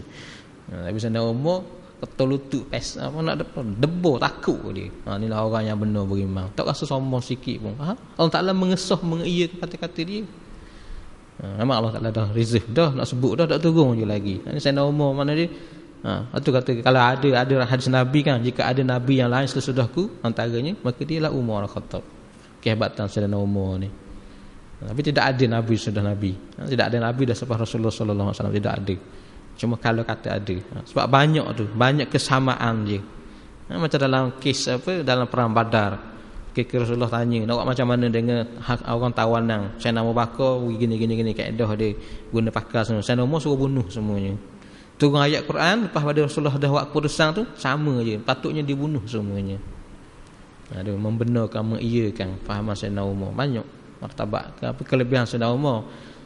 Di sisi Allah Subhanahu Wa Taala, Rasulullah SAW tu. Kita ni penting nak ceritanya apa? Kejadian kita ni satu persatu Tuhan cerita dengan teliti dalam rahim ibu kita. Sebenarnya tidak ada lagi. Masa tu orang kafir pun tak tahu pun cerita ni. Para sahabat pun dengar ni ramai pun tak tahu. Dan memang ternyata begitulah proses kejadian badan manusia dalam rahim ibu. Satu persatu daripada air mani, benih tadi pencampur, jadi sekumpal darah. Darah tu pula jadi daging. Sini pula istilah dia pakai tu alaqah. Alaqah ni rupa dia macam gelitoh. Alaqah pun antaranya litoh lah bahasa Arab istilahnya. Dia sama, sebiji je. Mudghah pula ni ibarat macam daging yang kena gigit. Serupa kejadian proses tu. Sehingga orang kafir, ada seorang doktor bahagian perbedaan ni, orang bukan Islam, bila ceritakan ayat ni dia tengok. Masa tu tak tahu lagi kejadian rahim kejadian manusia dalam rahim bagaimana. Ditunjuk ayat ni baru dia buat kajian balik. Memang ternyata benar. Salah ayat ternyata benar tu. Memang mana ayat dia tu? Sebab Quran ni memang sudah benar, tak perlu dibenarkan lagi. Tu cara kita pegang. Quran adalah benar. Tak perlu disahkan benar. Sebab dia memang telah benar pun. Cuma kata ibarat benarnya apa? Quran yang mengesahkan sains. Jadi sains yang mana yang benar dengan Quran, maka sains itu baru betul. Sains yang bercanggah dengan Quran, sains itu tak betul. Itu sebenarnya panduannya di sini Quran. Jadi ternyata sebiji baru dia akan nampak proses itu satu persatu. Semua ni makan masa 9 bulan 10 hari, setiap tahap tu 40 hari ya. Bila mulai ada 7 tahap kejadian. 7 tahap kejadian makna dia setiap tahap tu 40 hari. Jadi 7 darab 40 280. Tu dah 9 bulan 10 hari. Sebulan ada 30 hari kan, 270 hari ya. 9 bulan 10 hari prosesnya. Cukup molek sesuai. Hari ke-42 43 baru dimasukkan nyawa. Baru jantung berdegup. Dan pada hari itulah baru berubah jadi manusia. Jadi bentuk manusia yang sempurna tu. Orang nampak rupa macam manusia. Sebelum tu macam haiwan. 42 hari 43 hari. Dan memang orang cek segi kajiannya, tengok gambar sesa tu dalam rahim tu, memang pada hari ke-43 baru ya. Selepas 40 hari tu. Sebab tu orang kata kalau kalau perlu pada menggugurkan janin, gugurlah sebelum 40 hari yang pertama. Kalau ada keperluan kata kesakitan, jangan gugur selepas pada tu, sebab selepas pada tu telah bernyawa. Kalau sebelum pada tu tidak ada khilaf lah ibaratnya. Khilaf sakit kan apa kan. Sebab tu kalau sebelum ada 40 hari tak payah macam biasa lah buangannya. Tapi kalau selepas 42 hari tu sudah bernyawa, mesti dinamakan, ditanam dengan cara yang sebaik yang mungkin, sempurnakan sebagai jenazah lah sebenarnya. Itu proses dia. Hebat Allah Ta'ala cerita kejadian kita dalam rahim ibu satu persatu. Dia cerita dengan penuh kasih sayang lagi. Allah sedar tak? Ingat tak kita Ni cerita kita belaka ni. Bukan cerita orang lain Allah Quran khabar. Dah cerita siapa ni? Cerita dongeng je. Cerita dongeng apa? Cerita kita ni. Cerita kita masa dalam rahim ibu dulu. Bukan cerita orang lain ni. Ni sebelum jadi kita ni tahu tak benih ayah tu ada berapa banyak? Ada 400 juta. Bukan 40 juta. Ramai orang sebut 40 juta. Statistik sebenarnya 400 juta. Secara puratanya. Mungkin lebih, mungkin kurang. Daripada 400 juta tu, kita yang menang. Hak jadi kita ni, kita mengalahkan 399 juta 999,999 hak lain. Hak jadi kita ni. Hebat kita ni. Hak terpilih jadi ni. Mana ada kita tak hebat? Kita hebat sebab kita ciptaan Tuhan. Ahsanu takwim lagi Tuhan kata, sebaik-baik kejadian. Lepas tu tidak ada orang bodoh sebenarnya. Tidak ada orang yang bodoh, tidak ada orang yang malas. Tidak ada orang yang tak pakai. Semua orang berpakai. Semua orang ada manfaatnya. Cuma tak kena posisi saja tinggal. Dia bukan bodoh, dia tak pandai belajar. Dia pandai hak lain, dia pandai sukan. Dia tak pandai bab sekolah, dia tak pandai. Dia pandai hak lain. Adalah tempat dia. Tak kena tempat letak tu jadi tak pandai tu.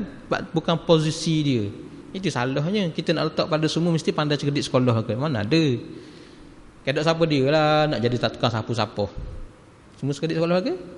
Sapu-sapu lagi. Habis hanya satu dunia penuh dengan sapu. Tidak ada orang nak buang sapu. Contohnya. Sebab tu jangan kata pelekeh orang kerja sapu sekali pun. Jangan pelekeh. Kerja yang mulia sebenarnya. Kerja yang sangat mulia. Dia orang sanggup menghadapi kotoran dengan busuknya lagi. Allah. Mungkin gaji kecil. Pandangan manusia pandang kecil. Pandangan Tuhan. Kita kata jangan Tuhan tak mana zahir tu. Kalau dia buat dengan faham, ini dia jaga alam, dia betul niat dia, biar gaji kecil ini kerja dia menjaga alam, mencari rezeki yang halal lagi. Oh, banyak pahala dia. Kita nak buat lekeh je kerja tukang sapuh je. Tu kena faham molek pak ni. Tu Tuhan fikir. Tuhan ajak memikir. Juga Allah Ta'ala ayat mengajak kita merenung langit dan berfikir tentangnya. Tadi kejadian manusia kan, kita fikir tentang kejadian kita. Satu persatu, step by step Tuhan buat. Maknanya teratur tak teratur ni Tuhan buat ni. Tuhan buat dengan teratur kan. Tuhan ada rancangannya, satu persatu, tahap per tahapnya. Bukan Tuhan buat sambil borong gitu je, tidak ada. Telitinya Tuhan dalam mencipta kita manusia ni. Maka mesti kalau Tuhan teliti jaga mencipta kita masa dalam alam rahim, maka bagaimana sekarang ni selepas keluar dari alam rahim lagi teliti Tuhan jaga kita.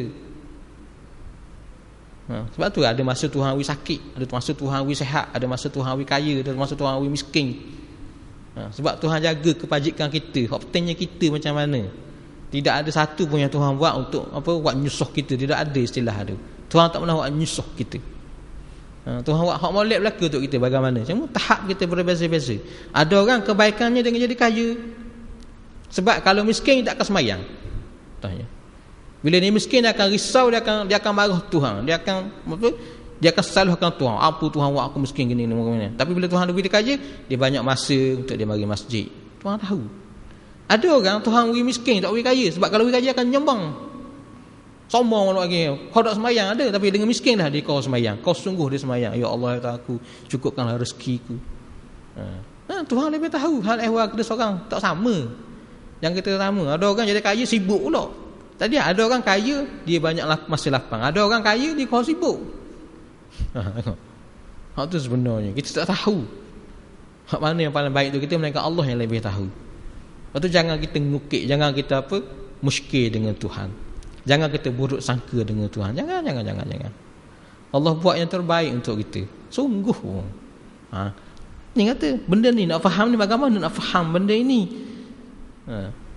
Ni nak kena jalur perjalanan tauhid tadi tu, dengan jalan zikrullah. Kita ikut jalan moyang kita tu dengan berzikir, tanam ketauhidan hingga datang kita yakin pada Tuhan. Memang betul Tuhan sayang kita, Tuhan awak nak semua hak jadi ni molek belaka. Kereta baru tupik pada bengkel, baru sudah, baru cat, baru semua gang langgar orang ni balik. Ada kebaikan pula baru kena mula kata. Buat apa kena semula ni mesti ada sebab dia, mesti ada kebaikan di sebaliknya. Wajib ada hikmahnya. Bukan mungkin ada hikmahnya kot. Bukan mungkin ada, salah sebut mungkin ada. Memang wajib ada hikmahnya. Sebab semua dalam pengaturan Tuhan. Ke ada sesuatu yang tak Tuhan atur? Salahnya. Kan dalam kita belajar bab qada dan qadar, takdir, semua dalam pengaturan Tuhan. Mana ada yang tidak? Tuhan yang bagaimana? Tuhan yang maha pengasih lagi maha penyayang. Maka ada ke hak Tuhan takdirkan jadi tu sebab Tuhan nak nyakit kita? Ada ke? Tidak ada. Tu hak sebenarnya kena faham. Jadi Tuhan melimpahkan kasih sayang daripada kita 24 jam. Kita tidur pun Tuhan jaga kita. Apa dia sendiri tidur jaga diri sendiri? Tidak ada pun. Tuhan jaga kita. Tuhan tak tidur pun. Tu ayat kursi kita baca tu. Tujuan dia apa? Bagi kita faham Tuhan ni bagaimana? Tak tidur, tak ngatuk, tak letih pun. Jaga kita 24 jam. Langit dan bumi tak susah pun Tuhan jaganya. Wala yauduhu hifzuhuma. Suruh ulang tu apa-apa. Tak susah Tuhan jaga langit dan bumi. Tak susah Tuhan urus langit dan bumi. Maka hal aku ni kecil sangat lah. Hal aku diganggu oleh iblis ni contohnya, diganggu oleh setan ni kecil sangat je masalahnya. Kalau Tuhan nak selamatkan mudah je. Sebab tu diulang wala yaudu hifzuhuma, wala ulang 7 kali berapa kali pun baca ayat kursi nak ngambat jin kata. Tujuan ulang dia supaya kita yakin dengan Tuhan. Tu sebenarnya yang kita kena faham. Kemudian ada ayat mengajak merenung langit dan berfikir tentangnya. Jadi tertandigi sekarang ni ada ayat tentang langit dan bumi. Sebagaimana firman Allah Subhanahu Wa Taala, afalam yanzuru ila as-samai fawqahum kaifa banaynahuma wa zayyannahuma wa ma laha min furuj. Maka apakah mereka tidak melihat akan langit yang ada di atas mereka, bagaimana kami meninggikannya dan menghiasinya, dan langit itu tidak mempunyai retak-retak sedikit pun. Tengok langit tu. Ni, langit ni mendatah. Tengok langit masjid kita ni, atap ni. Tengok, perlu pada tiang-tiang yang banyak. Langit luar tu tak ada tiang pun, bukan ada. Macam mana hebat Allah Ta'ala buat. Ni buat apa perlu tiang Sebab manusia buat. Betul perlu tiang. Perlu ada dinding tepi dia. Tapi luar sana tidak ada. Sebab apa? Sebab Allah yang cipta langit luar tu. Tengok bagaimana Tuhan cipta. Tidak getok sikit pun ni surah kita. Tak maaf masjid kita ni kerek kali dah getok tu. Banjir kita ni bocor lagi. Sebab apa? Sebab manusia buat. Lemahnya kita. Moga-moga hak ada ni bertahan lama sikit. Sebelum ni kerek kata beki kejap je, tak apa bulan 2 bulan bocor balik. Kita tak rasa hebat manusia. Mana ada hebat? Gendutlah rendah diri. Moga kita sambil kita beki repair ni doa cak pada Tuhan, ya Allah berilah kali ni kekal, tahan sikit kata. Jaga lah masjid kan, tempat ibadah kita semua untuk mudah kita ibadah, tempat syiar agama kita pada bukan Islam. Tu dia. Doa kita kena ada juga. Jangan harap pada repair manusia je sebab kita lemah. Tuhan hias lagi langit tu. Bintang-bintang yang bertaburan. Kita pun hias kot masjid kita, tengok lorek-loreknya. Sebagai nak cantik. Tuhan hias luar comel lagi. Kalau lagi masjid Nabi kot siap ada tanda kan, mana-mana raudah di tiang dah ada tanda. Ni kawasan raudah, ni sempadang dia. Mana kawasan kawasan asal masjid Nabi ada tanda tiang dia juga. Ada belaka. Ada tanda. Hak lain pun luar sana pun Tuhan cerita kot ni langitnya. Kenapa ada buruj ni, buruj biduknya, buruj ni. Ada kedudukan matahari, bulan, bintang. Semua tu Tuhan cerita, ada pengajaran pada kita. Tapi kita je tak nampak, tak ambil iktibar daripadanya. Macam orang kata belak mungnya. Ni bulan 9 ni berlaku pula belak mung sekali lagi. Tak akhir untuk terik ni. Berlaku pula pada malam 14 Zulhijjah. Malam tak akhir kita hari tasrik tak akhir. Apa maksud wallahu alam. Harus ada makna. Kita tak tahu tapi makna dia apa. Semua tu memang berlaku dan memang akan ada maksud dia. Cuma kita tak tahu maksud dia apa sebenarnya. Mesti ada peristiwa besar. Tuhan tunjuk pada alam ini tanda-tanda dia. Itu kita kena rendah diri dengan Tuhan. Hebatnya Tuhan dalam mencipta segala sesuatu. Lepas tu perlu kita merenung dari itu. Renung apa Tuhan nak ajar. Bahkan apa yang berlaku dalam hidup kita hari-hari lah kata. Macam tadi kata kereta kita melanggar ada orang kangkang kepek balik. Sebab apa? Tuhan nak tegur kita. Kita dah nyombong balik dah boleh kata tu comel. Dia kata comel kita berasa lebih balik dah. Tuhan pun tegur selalu. Tegur dengan kepek balik kereta kata. Hilang sombong tadi balik mula. Tuhan buat tu semua ada makna. Tuhan ciptakan buah durian berduri. Tuhan ciptakan buah rambutan berbulu. Semua ada maksud. Tuhan ciptakan anjing menyalok, berjelai lidah. Tuhan ciptakan lembu sama tinggi, kepala dengan punggung dia. Semua tak ada maksud. Tak ada maksud. Tuhan ciptakan harimau suka mengaum, suka marah-marah, karang dia. Semua ada maksud. Antaranya kata ulama, maksudnya apa? Tuhan menyindir manusia. Nak khabar pada manusia, jangan kamu jadi harimau. Kalau kamu ni banyak marah-marah, kamu serupa macam harimau. Sebenarnya marah saja. Jangan jadi orang yang banyak apa? Mengeluh. Jangan jadi orang yang banyak dok puas hati. Kalau kamu jadi macam anjing yang sasa menjelai lidah. Dok puas hati semua yang jelai mu. Pergi makan ke dok makan ke minum ni jelai mu lidah, dok puas hati. Ya. Ngeluh semua dengan takdir Tuhan. Itulah orangnya macam anjing. Lepas tu ulama kata bangkit pada mahsyar ramai manusia berkepala binatang. Sebab menzahirkan sifat rohani kita bagaimana. Kalau kita ni memang dalam ni banyak kebencian, banyak marah, banyak dendam, kepala harimau lah agaknya. Kalau kita tengok harimau, jumpa kepala harimau ni, kita dekat ke lari. Dekat ke lari. Pakat lari ya. Supalah kalau kita ada sifat harimau, jangan heran orang lari pada kita. Apalah orang nak bahaya kita. Ni tu satu sini ada kau. Bukan kepala mu tu kepala harimau benarnya. Tu orang pakat lari tu. Marah macam musuh, ada orang nak dekat dengan kita. Orang pakat lari lah daripada kita. Tu hak sebenarnya, sindirannya. Macam-macam lagi lah. Kepala binatang ni. Kepala macam kepala lembu, punggung sama tinggi dengan perut, apa? Punggung sama tinggi dengan kepala. Sebab hak ada kepala otak dia makan je lembu ni. Tidur kenyang, mata kejang gitu ke. Mata kejang, mulut ngunyak lagi. Tak ada masa lembu berhenti makan. Ada tak? Pernah tengok mulut lembu dak ngunyak? Nak kena sembelih ngunyak ke? Nak kena sembelih ngunyak lagi. Tu hal lembu tu. Pentingnya makan dalam hidupnya. Kalau kita ni penting sangat makan, setengah kau lupa lah. Minta maaf kalau ada kau lupa. Kalau kau lupa dengar pun minta maaf lah ni.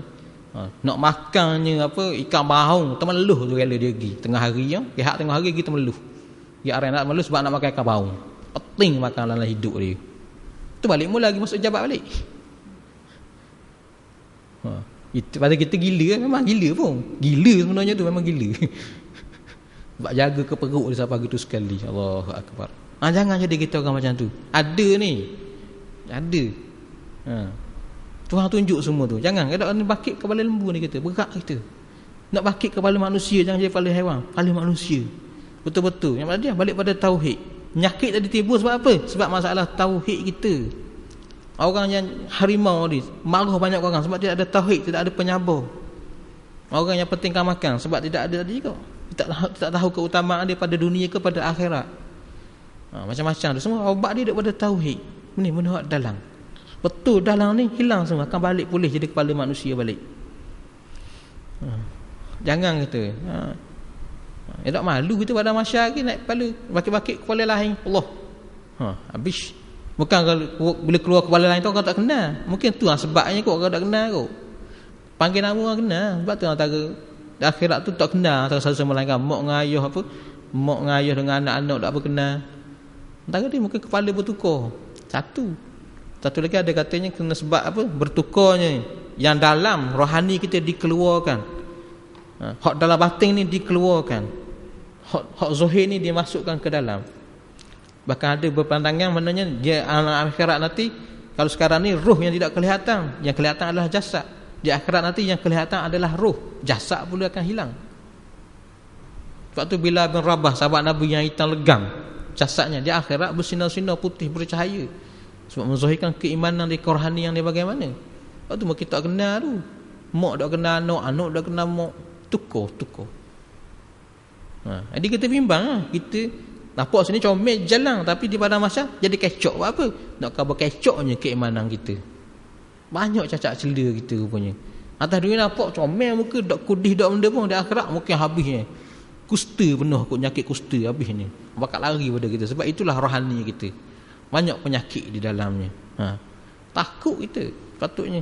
Ini Tuhan ajar kita tengok, merenung, memikir segala kejadian alam ini. Ada juga ayat yang mengajak mereka merenung akan bumi dan berfikir tentangnya. Sebagaimana firman Allah Subhanahu Wa Taala, wal arda madadnaha wa alqaina fiha rawasiya wa anbatna fiha min kulli zawjin bahij. Dan kami hamparkan bumi itu, dan kami letakkan padanya gunung-gunung yang kukuh, dan kami tumbuhkan padanya segala macam tanaman yang indah dipandang mata. Surah Qaf ayat 7.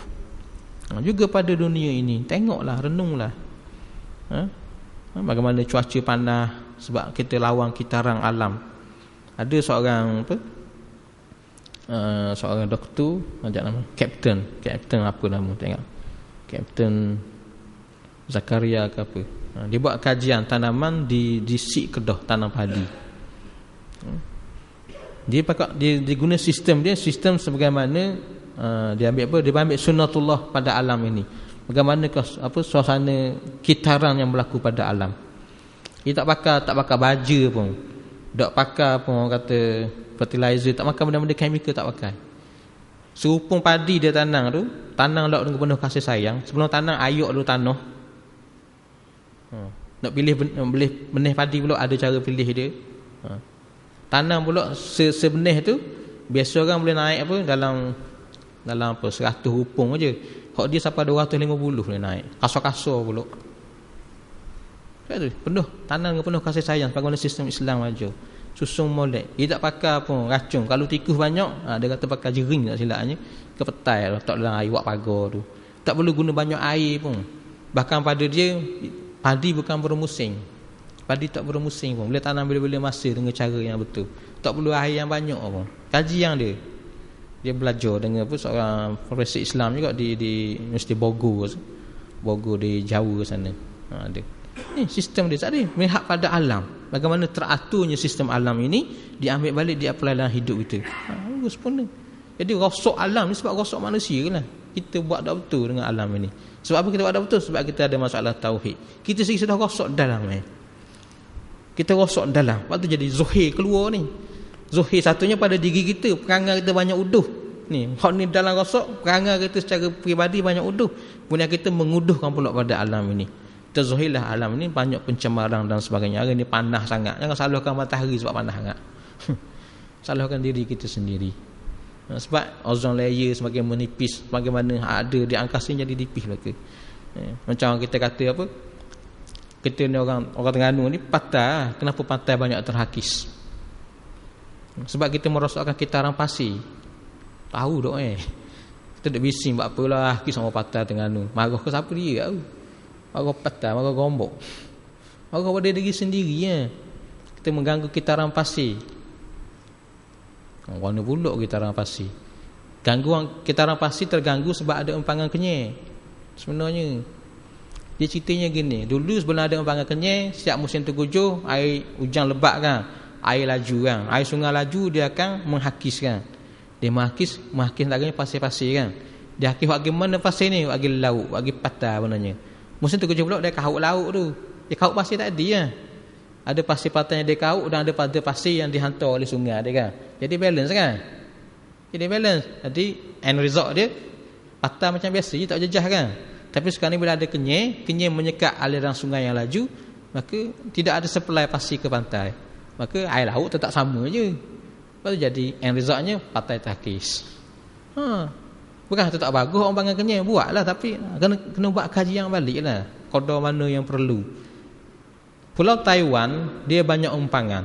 Memang Pulau Taiwan sekarang semakin tenggelam. Tahan batu tepi patah habis pun. Patah tak batu-batu semua kan. Tak jadi benda. Dia tak patah, dia haki kat bawah. Nak yang kita buat patah tanjung kita kan. Baru ada batu sekali kan. Dia haki kat bawah, utuh kat akhirnya. Sebab kita telah mengganggu kitaran alam tadi. Yang mana kita mengganggu sunnatullah pada alam ini. Itu sebenarnya. Semua balik daripada ni, jiwa kita tak benar dengan Tuhan. Itu kena belajar tauhid balik back ke sini. Back ke sini dia penawar segala penyakit-penyakit lainnya. Penyakit kita sama, kita manusia akan baiki. Penyakit kita dengan alam akan terbaiki. Ni baiki dalam ni. Ini tujuan kita belajar tauhid. Ni nak baiki yang dalam ni. Mesti bermula dengan ilmu tapi. Dan kita melihat pada alam ini dan mengambil iktibar daripadanya. Terengganu sekarang ni sudah kurang ikannya. Sebab apa? Banyak kara dah rosak. ini tempat ikan. Kita kena ubah perangai kita. Kita buat seruan hari ni. Kita orang pembeli ada sini ni, jangan beli anak-anak ikan. Jangan beli. Beli tak ada orang nak beli, tak ada orang nak naik darat anak-anak ikan. Dah anak ikan tak ada besar. Ambil anak ikan, lepas tu mana ada anak lagi? Habisnya ikan tu. Ni ikan anak selayang beli, anak kembung beli belaka. Lagi mana ada orang beli, saya kata ada orang nak jual. Itu rosak. Tak ada ikan ada patah Terengganu ni. Orang ke laut tahu lah. Kita tak tahu ikan mari pada ikan kotak pada Thailand pada mana. Tak ada ikan ada patah. Kora hak ada tu orang buat rosak. Pelacung asing mari, dia ambil gambar ni kora ni banyak ikan. Dia pun mark dengan GPS. Lepas tu dia pun kau passing pada member dia hak ke laut daripada luar negara.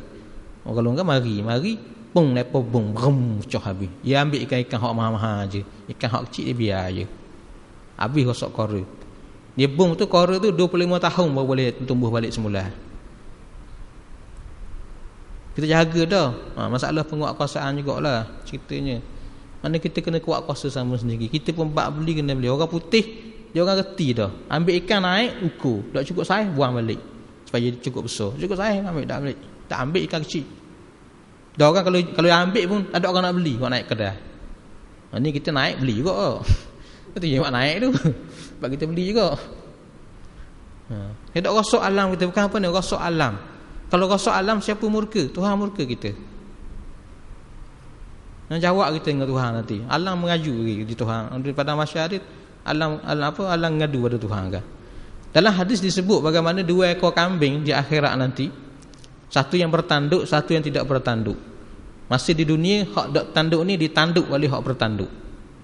Maka di akhirat kambing hak patah tanduk tu mengadu pada Tuhan, maka diadili. Kalau kambing dengan kambing Tuhan adili di akhirat, kita buat rosak pada alam pasti juga akan diadili Tuhan. Jangan ambil mudah orang kata. Ni kena faham. Inilah tauhid. Hasil yang result pada tauhid adalah menjaga alam ini. Dia kena pergi. Kita kan khalifah. Khalifah ni kena jaga alam ni. Tengok zaman Umar Abdul Aziz. Bila amannya betul kembali kepada sifat Islam yang benar, serigala tidak makan kambing. Serigala tu nak jaga pula kambing. Sebab amannya zaman itu. Sebab adanya pemimpin yang benar bertauhid. Adanya rakyat yang benar bertauhid. Kemiskinan terhapus dalam masa 2 tahun setengah. Khalifah Umar Abdul Aziz hanya merintah selama 2 tahun setengah. Tapi kemiskinan basmi dalam tempoh tersebut. Dengan sistem zakat yang efisien. Sedangkan kamu orang miskin sebelum tu. Ini sebenarnya boleh balik pada sistem Islam yang benar, yang berpaksikan pada tauhid yang benar, kasih sayang yang benar, ini akan terhasil. Takkan kita tidak mahu zaman tersebut kembali semula? Tidak mahukah kita melihat ini kembali semula? Dunia ini penuh dengan keharmonian, dengan kecintaan, dengan kasih sayang. Maka ini ruang kita. Nak tambah dia mesti kembali pada perjalanan tauhid yang benar. Sebab itulah kita kena benar berjalan. Tauhid yang benar ini bukan dengan ilmu semata-mata. Ilmu ini permulaan. Ini mesti berjalan. Kena jadi salik. Itu yang kita baca ni, pendakian salik ni kena jadi salik, kena berjalan. Berjalan menuju Allah SWT. Berjalan rohani kita. Dari satu tahap menuju kita ke hadirat Allah SWT. Agar kita kembali menjadi hamba-Nya sebenar-benarnya. Agar kita kembali tak kala mana nafas kita berada di halqum kita, kita mendengar ayat ini dibacakan pada kita. Ya ayyatuhan nafsul mutmainnah irji'i ila rabbiki radiyatan mardiyah fadkhuli fi ibadi wadkhuli jannati. Wahai hamba-Ku yang berjiwa tenang. Ni selalu kita akan dengar ayat tu panggil kita Allah. Sebab apa? Jiwa kita tenang. Tadi kita baca dalam mukadimah apa Allah Subhanahu hakikatkan la khaufun alaihim walahum yahzanun. Tak ada ketakutan padanya, tidak ada kebimbangan padanya. Dia tak bimbang, dia tak takut. Sebab apa? Sebab dia ada Allah. Dia memiliki mutmainnah, jiwa yang mutmainnah, yang tenang dengan Tuhan, yang seronok dengan Tuhan. Siapa yang mau di halqum pun selamat. Allah mati dah. Alhamdulillah, kembali aku pada Tuhan. Innalillahi wa inna ilaihi raji'un. Dari Allah kita datang, kepada Allah kita kembali. Tu tujuan utama kita belajar ni. Kena faham. Baiki diri kita, kemudian kita zahirkan kebenaran ini pada alam ini, pada masyarakat keliling kita. Sebarkan ketauhidan itu, sebarkan kasih sayang itu, sebarkan rahmatan lil alamin itu. Itulah kerja kita semua. Baru kembali dunia ini dengan penuh keamanan. Maka orang kata datang krisis ekonomi sekalipun tak ada masalah. Jika berlaku sistem Islam sudah berjalan dengan baik, tak ada masalah. Sistem ekonomi macam mana sekalipun. Bahkan orang kafir akan dapat manfaat daripada sistem ekonomi Islam sebenarnya. Itu sebenarnya. Tapi nak tambah dia mesti bermula dari dalam. Pembinaan diri-diri ni yang kena ada. Ya benar tauhid baru terpelihara kita. Bila datang kekayaan kita tak jadi tamak halauba. Baru kita ada harta wajib zakat, kita akan keluar zakat. Ni tak, bila tidak ada ketauhidan dalam, bila harta banyak kita rasa berat hati nak keluarkan zakat. Maka kita telah berlaku tidak jujur dan sebagainya. Maka tak berjalanlah sistem zakat itu dengan baik. Islam Allah Ta'ala tidak menzalimi kita. Allah Ta'ala memberi rezeki yang cukup pada semua orang. Cuma kita yang zalim pada diri sendiri sebab kita tidak mengagih rezeki itu sebagaimana yang Allah Ta'ala kehendaki kita agihkan. Itu jadi ada orang miskin, ada orang tak ada rumah, ada orang duduk bergelandangan je kata. Kalau di KL banyak dah, dah mula dah homeless dia panggil. Kita ni alhamdulillah negara kita tidak sejuk macam negara barat. Negara barat memang kalau musim sejuk kot ramai mati sebab tak ada rumah. Kita dah mula dah masuk penyakit itu. Tadi lah sebab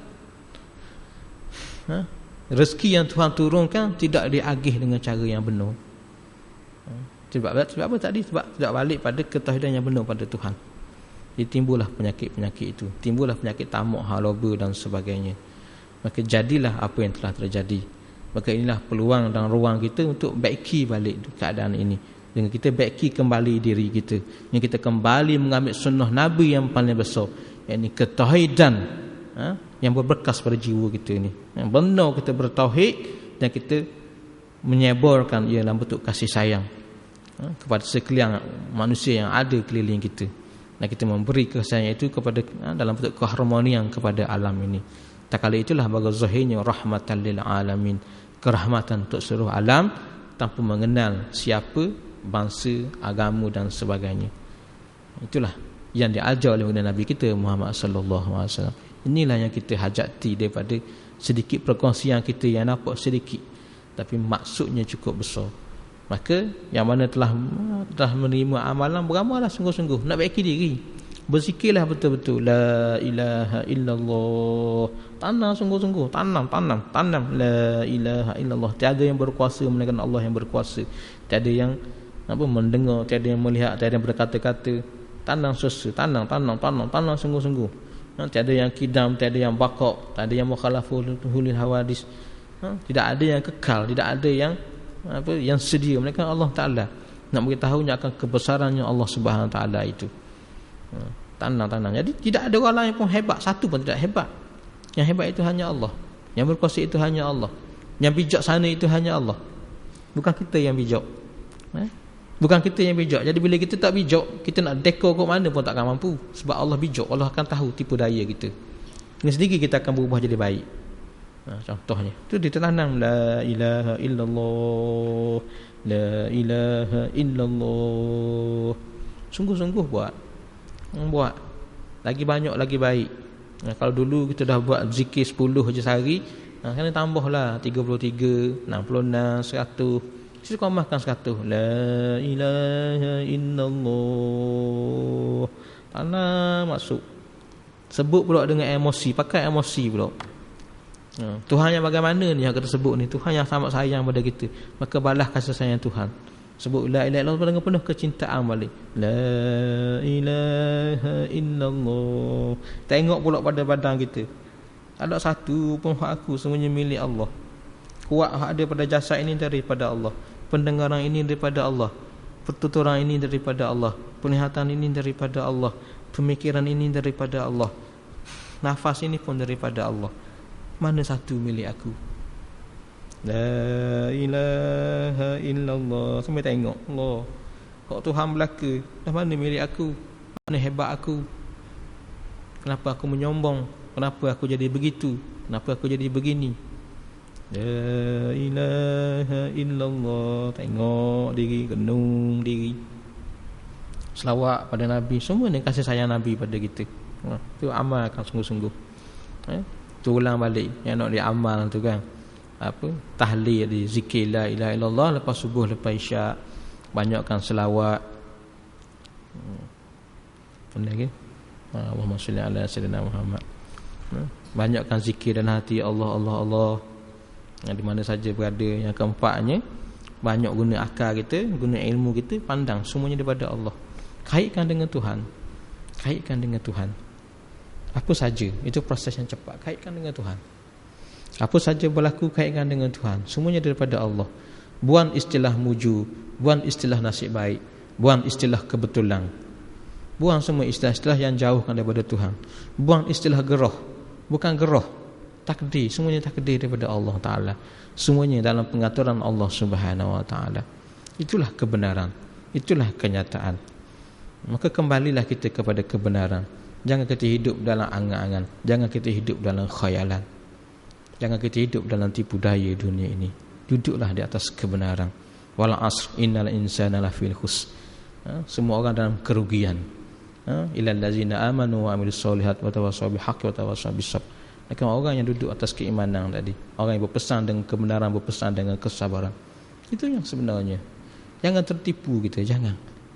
Kembalilah kita pada tauhid yang benar. Inilah sebesar-besar ibadah. Ibadah yang paling besar adalah mentauhidkan Allah. Selepas itu baru datang sembahyang, puasa, zakat, haji dan sebagainya.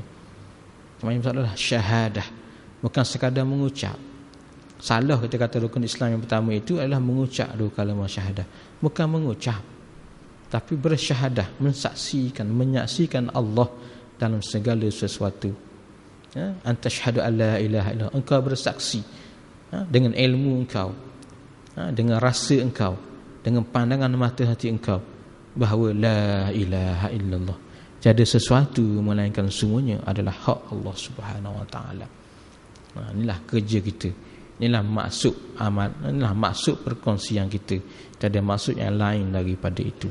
Agar kita kembali menjadi hamba Tuhan yang sebenarnya, agar kita kembali menurut jejak langkah mulia Nabi kita Muhammad sallallahu alaihi wasallam, dengan kita kembali mengamalkan sunnah terbesarnya, ketauhidan dan kasih sayang, dan juga kejayaan, kebijaksanaan dalam kita mentadbir, mengurus seluruh alam warna ini juga. Wallahu alam. Itu saja buat kali ini. Anda ada persoalan? Maaf tak ada nak berzikir banyak. Kita sambung mula insya-Allah minggu depan. Itu format kita kan. Format kita akan datang, kita akan baca kitab Allah Syarah Hakikat, masuk kitab Pendakian Salik, kemudian kita masuk zikrullah setengah jam yang terakhir. Ini tak sempat, tersalah, tak bajet masa molek. Dan insya-Allah kita akan cuba usahakan lagi kitab Pendakian Salik untuk mana-mana pelajar lagi. Ada soalan? Ada. Kalau tak ada boleh apa? Kalau ada soalan personal tak apa, saya tunggu lepas pada ni ya. Tak ada. Ada?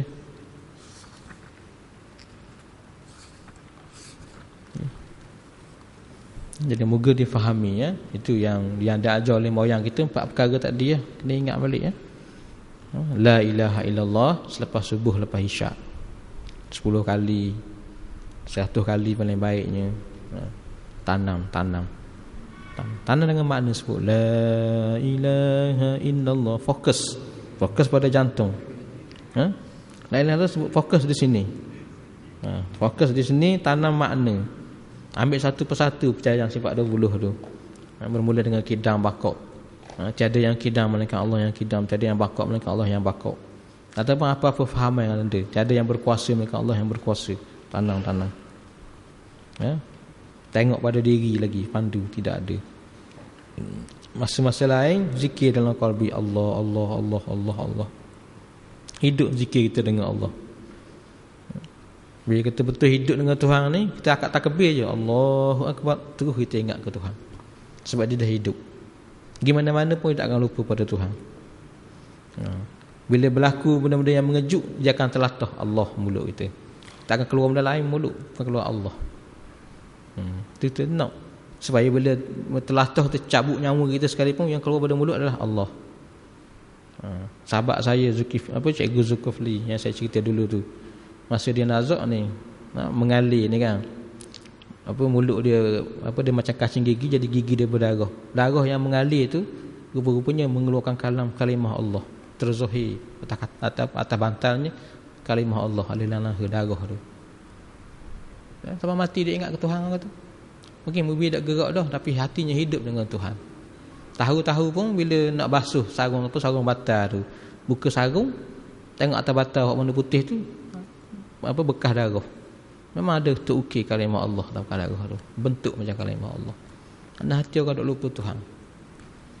Kita macam mana tak tahu. Tu kena latih amal zikir Allah Allah Allah Allah Allah Allah Allah di mana saja pun. Sehingga sebulan setiap degupan jantung kita tu dengan nama Allah. Allah Allah Allah Allah Allah Allah. Latih. Latih.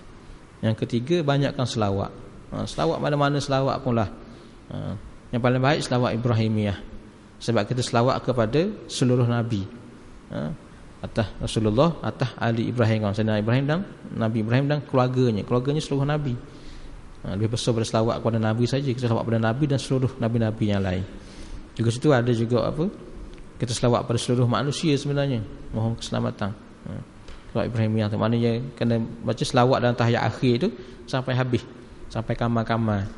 Bahkan dalam setiap kali kita sembahyang kata walaupun kamar-kamar tu sunat, jadikan amalan kita untuk baca habis.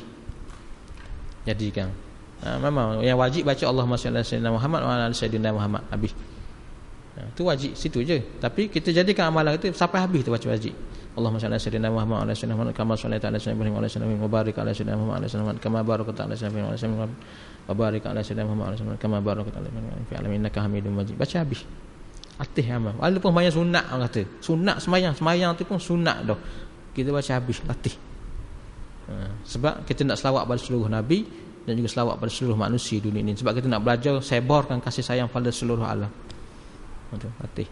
Dan yang keempat tadi, guna akal kita.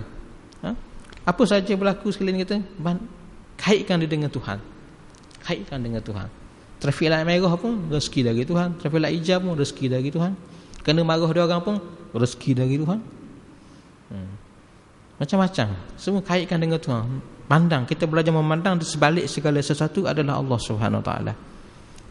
Baik, semuanya kait dengan Tuhan. Baru kita akan lama-lama jadi tenang. Aku lama-lama tadi kita masang muka, lama-lama kita semakin seronok. Kita akan banyak senyum nanti lepas pada itu. Memandang segalanya pencaturan daripada Allah SWT yang maha hebat. Bukan pencaturan tak bijak, pencaturan yang paling bijak, yang maha bijak sana Allah Ta'ala dan setiap takdirnya. Lama-lama kita akan rasa tenang dengan Tuhan. Kenapa perlu belajar tenang dengan Tuhan? Sebab kalau kita tenang di dunia dengan makhluk, tenang dengan harta, tenang dengan anak pinak kita, cucu cicit kita, tenang dengan sahabat handai kita, kawan-kawan kita, bila kita masuk kubur je semua lari belaka. Maka kita akan huru-hara dalam kubur. Sebab yang menenangkan kita tidak ada seorang dah. Anak tidak ada, harta tidak ada. Kita akan huru-hara dalam kubur. Start huru-hara lalu dah. Tapi kalau kita tenang dengan Tuhan, atas dunia ni kita belajar tenang dengan Tuhan, maka dalam kubur Tuhan masih ada. Maka kita pasti akan tenang dalam kubur. Bangkit di akhirat, keluarga kita tidak ada dah, masing-masing nafsi. Tapi kalau kita dah atas dunia tenang dengan Tuhan, bangkit daripada mahsyar pun Tuhan yang sama masih ada dan menunggu kita. Maka confirm kita pasti tenang juga daripada mahsyar nanti. Walaupun huru-hara yang menunggu kita amat dahsyat dengan matahari sejeka dan sebagainya. Tapi bila kita ada Allah dalam jiwa kita, kita akan jadi orang tenang di mana saja kita berada. Tapi bila kita tenang, akhlak kita tak menzahirkan kebenaran itu, maka kita belum tenang yang sebenarnya. Dia mesti zahir pada akhlak kita. Sebab barang siapa yang ada Tuhan dalam dadanya, maka akan zahir pada dirinya sifat-sifat Nabi kita Muhammad sallallahu alaihi wasallam. Akan zahir sifat Muhammadiyah dia panggil. Akan lahir akhlak Muhammadiyah. Akan ada akhlak-akhlak yang baik zahir. Maka itulah tanda kebenaran kita. Maka ini yang dicari dalam pengajian kita. Ini yang dicari dalam perkongsian kita. Agar kita memiliki tauhid yang benar pada Allah dan kita memiliki akhlak Nabi kita Muhammad sallallahu alaihi wasallam. Dengan itulah baru kita boleh menyebarkan kerahmatan kepada seluruh alam ini. Barulah kita benar-benar menjadi umat Nabi kita Muhammad sallallahu alaihi wasallam. Barulah kita benar-benar bertugas sebagai khalifah Allah di muka bumi sebagaimana yang Allah Ta'ala kehendaki ke atas diri kita. Maka pada kala itulah barulah kita benar menjadi hamba Tuhan yang sebenar-benarnya. Maka pada kala itulah kita betul-betul dalam keselamatan, dalam keredaan Allah Subhanahu Wa Ta'ala, dalam keredaan baginda Nabi kita Muhammad sallallahu alaihi wasallam. Maka alangkah beruntungnya kita pada saat itu. Nak tambah, ia bermula sekarang, bermula pada saat ini, bermula detik ini. Bersama-sama kita berusaha kembali menjadi hamba-Nya sebenarnya. A'udzubillahi minasyaitonirrajim. Bismillahirrahmanirrahim. Alhamdulillahirabbil alamin wassalatu wassalamu ala asyrafil anbiya'i wal mursalin wa ala alihi wa sahbihi ajmain. Allahumma shalli ala sayyidina Muhammad wa ala sayyidina Muhammad kama shallaita ala sayyidina Ibrahim wa ala sayyidina Ibrahim wa barik ala sayyidina Muhammad wa ala sayyidina Muhammad kama barakta ala sayyidina Ibrahim wa ala sayyidina fil alamin innaka Hamidum Majid. Allah ya Allah ya Allah. Allahumma innaka afuwun karim tuhibbu afwa fa'fu anna. Allahumma innaka afuwun karim tuhibbu afwa fa'fu anna. Allahumma innaka afuwun karim tuhibbu afwa fa'fu anna. Ya muqallibal qulub tsabbit qulubana ala dinik. Ya muqallibal qulub tsabbit qulubana ala dinik. Ya muqallibal qulub. Ya Allah ya Rahman ya Rahim ya Dzal Jalali wal Ikram ya Hayyum ya Qayyum ya Hannan ya Mannan. Iftah alaina ya Allah, iftah alaina ya Allah, iftah alaina ya Allah bi al-arifin. اللهم اجعلنا التوابين واجعلنا من الطاهرين واجعلنا من القربين واجعلنا من الشهداء والصالحين. لا إله إلا الله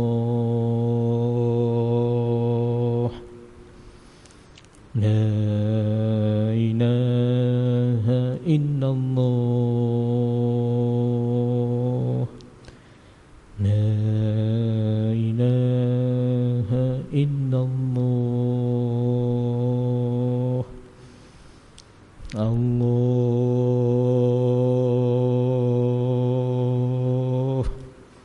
Allah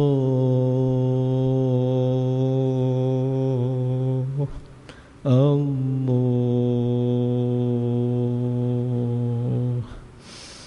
innaka ala kulli syai'in qadir ikdi hawaijana ya Allah qadina wa sallallahu ala sayyidina Muhammadin wa sallam subhanaka rabbil izzati amma yasifun wa salamun ala mursalin alhamdulillahi rabbil alamin. Wabillahi taufiq wa hidayah. Wassalamualaikum warahmatullahi taala wabarakatuh. Astaghfirullahalazim, astaghfirullahalazim. Wala haula wala quwwata illa billah.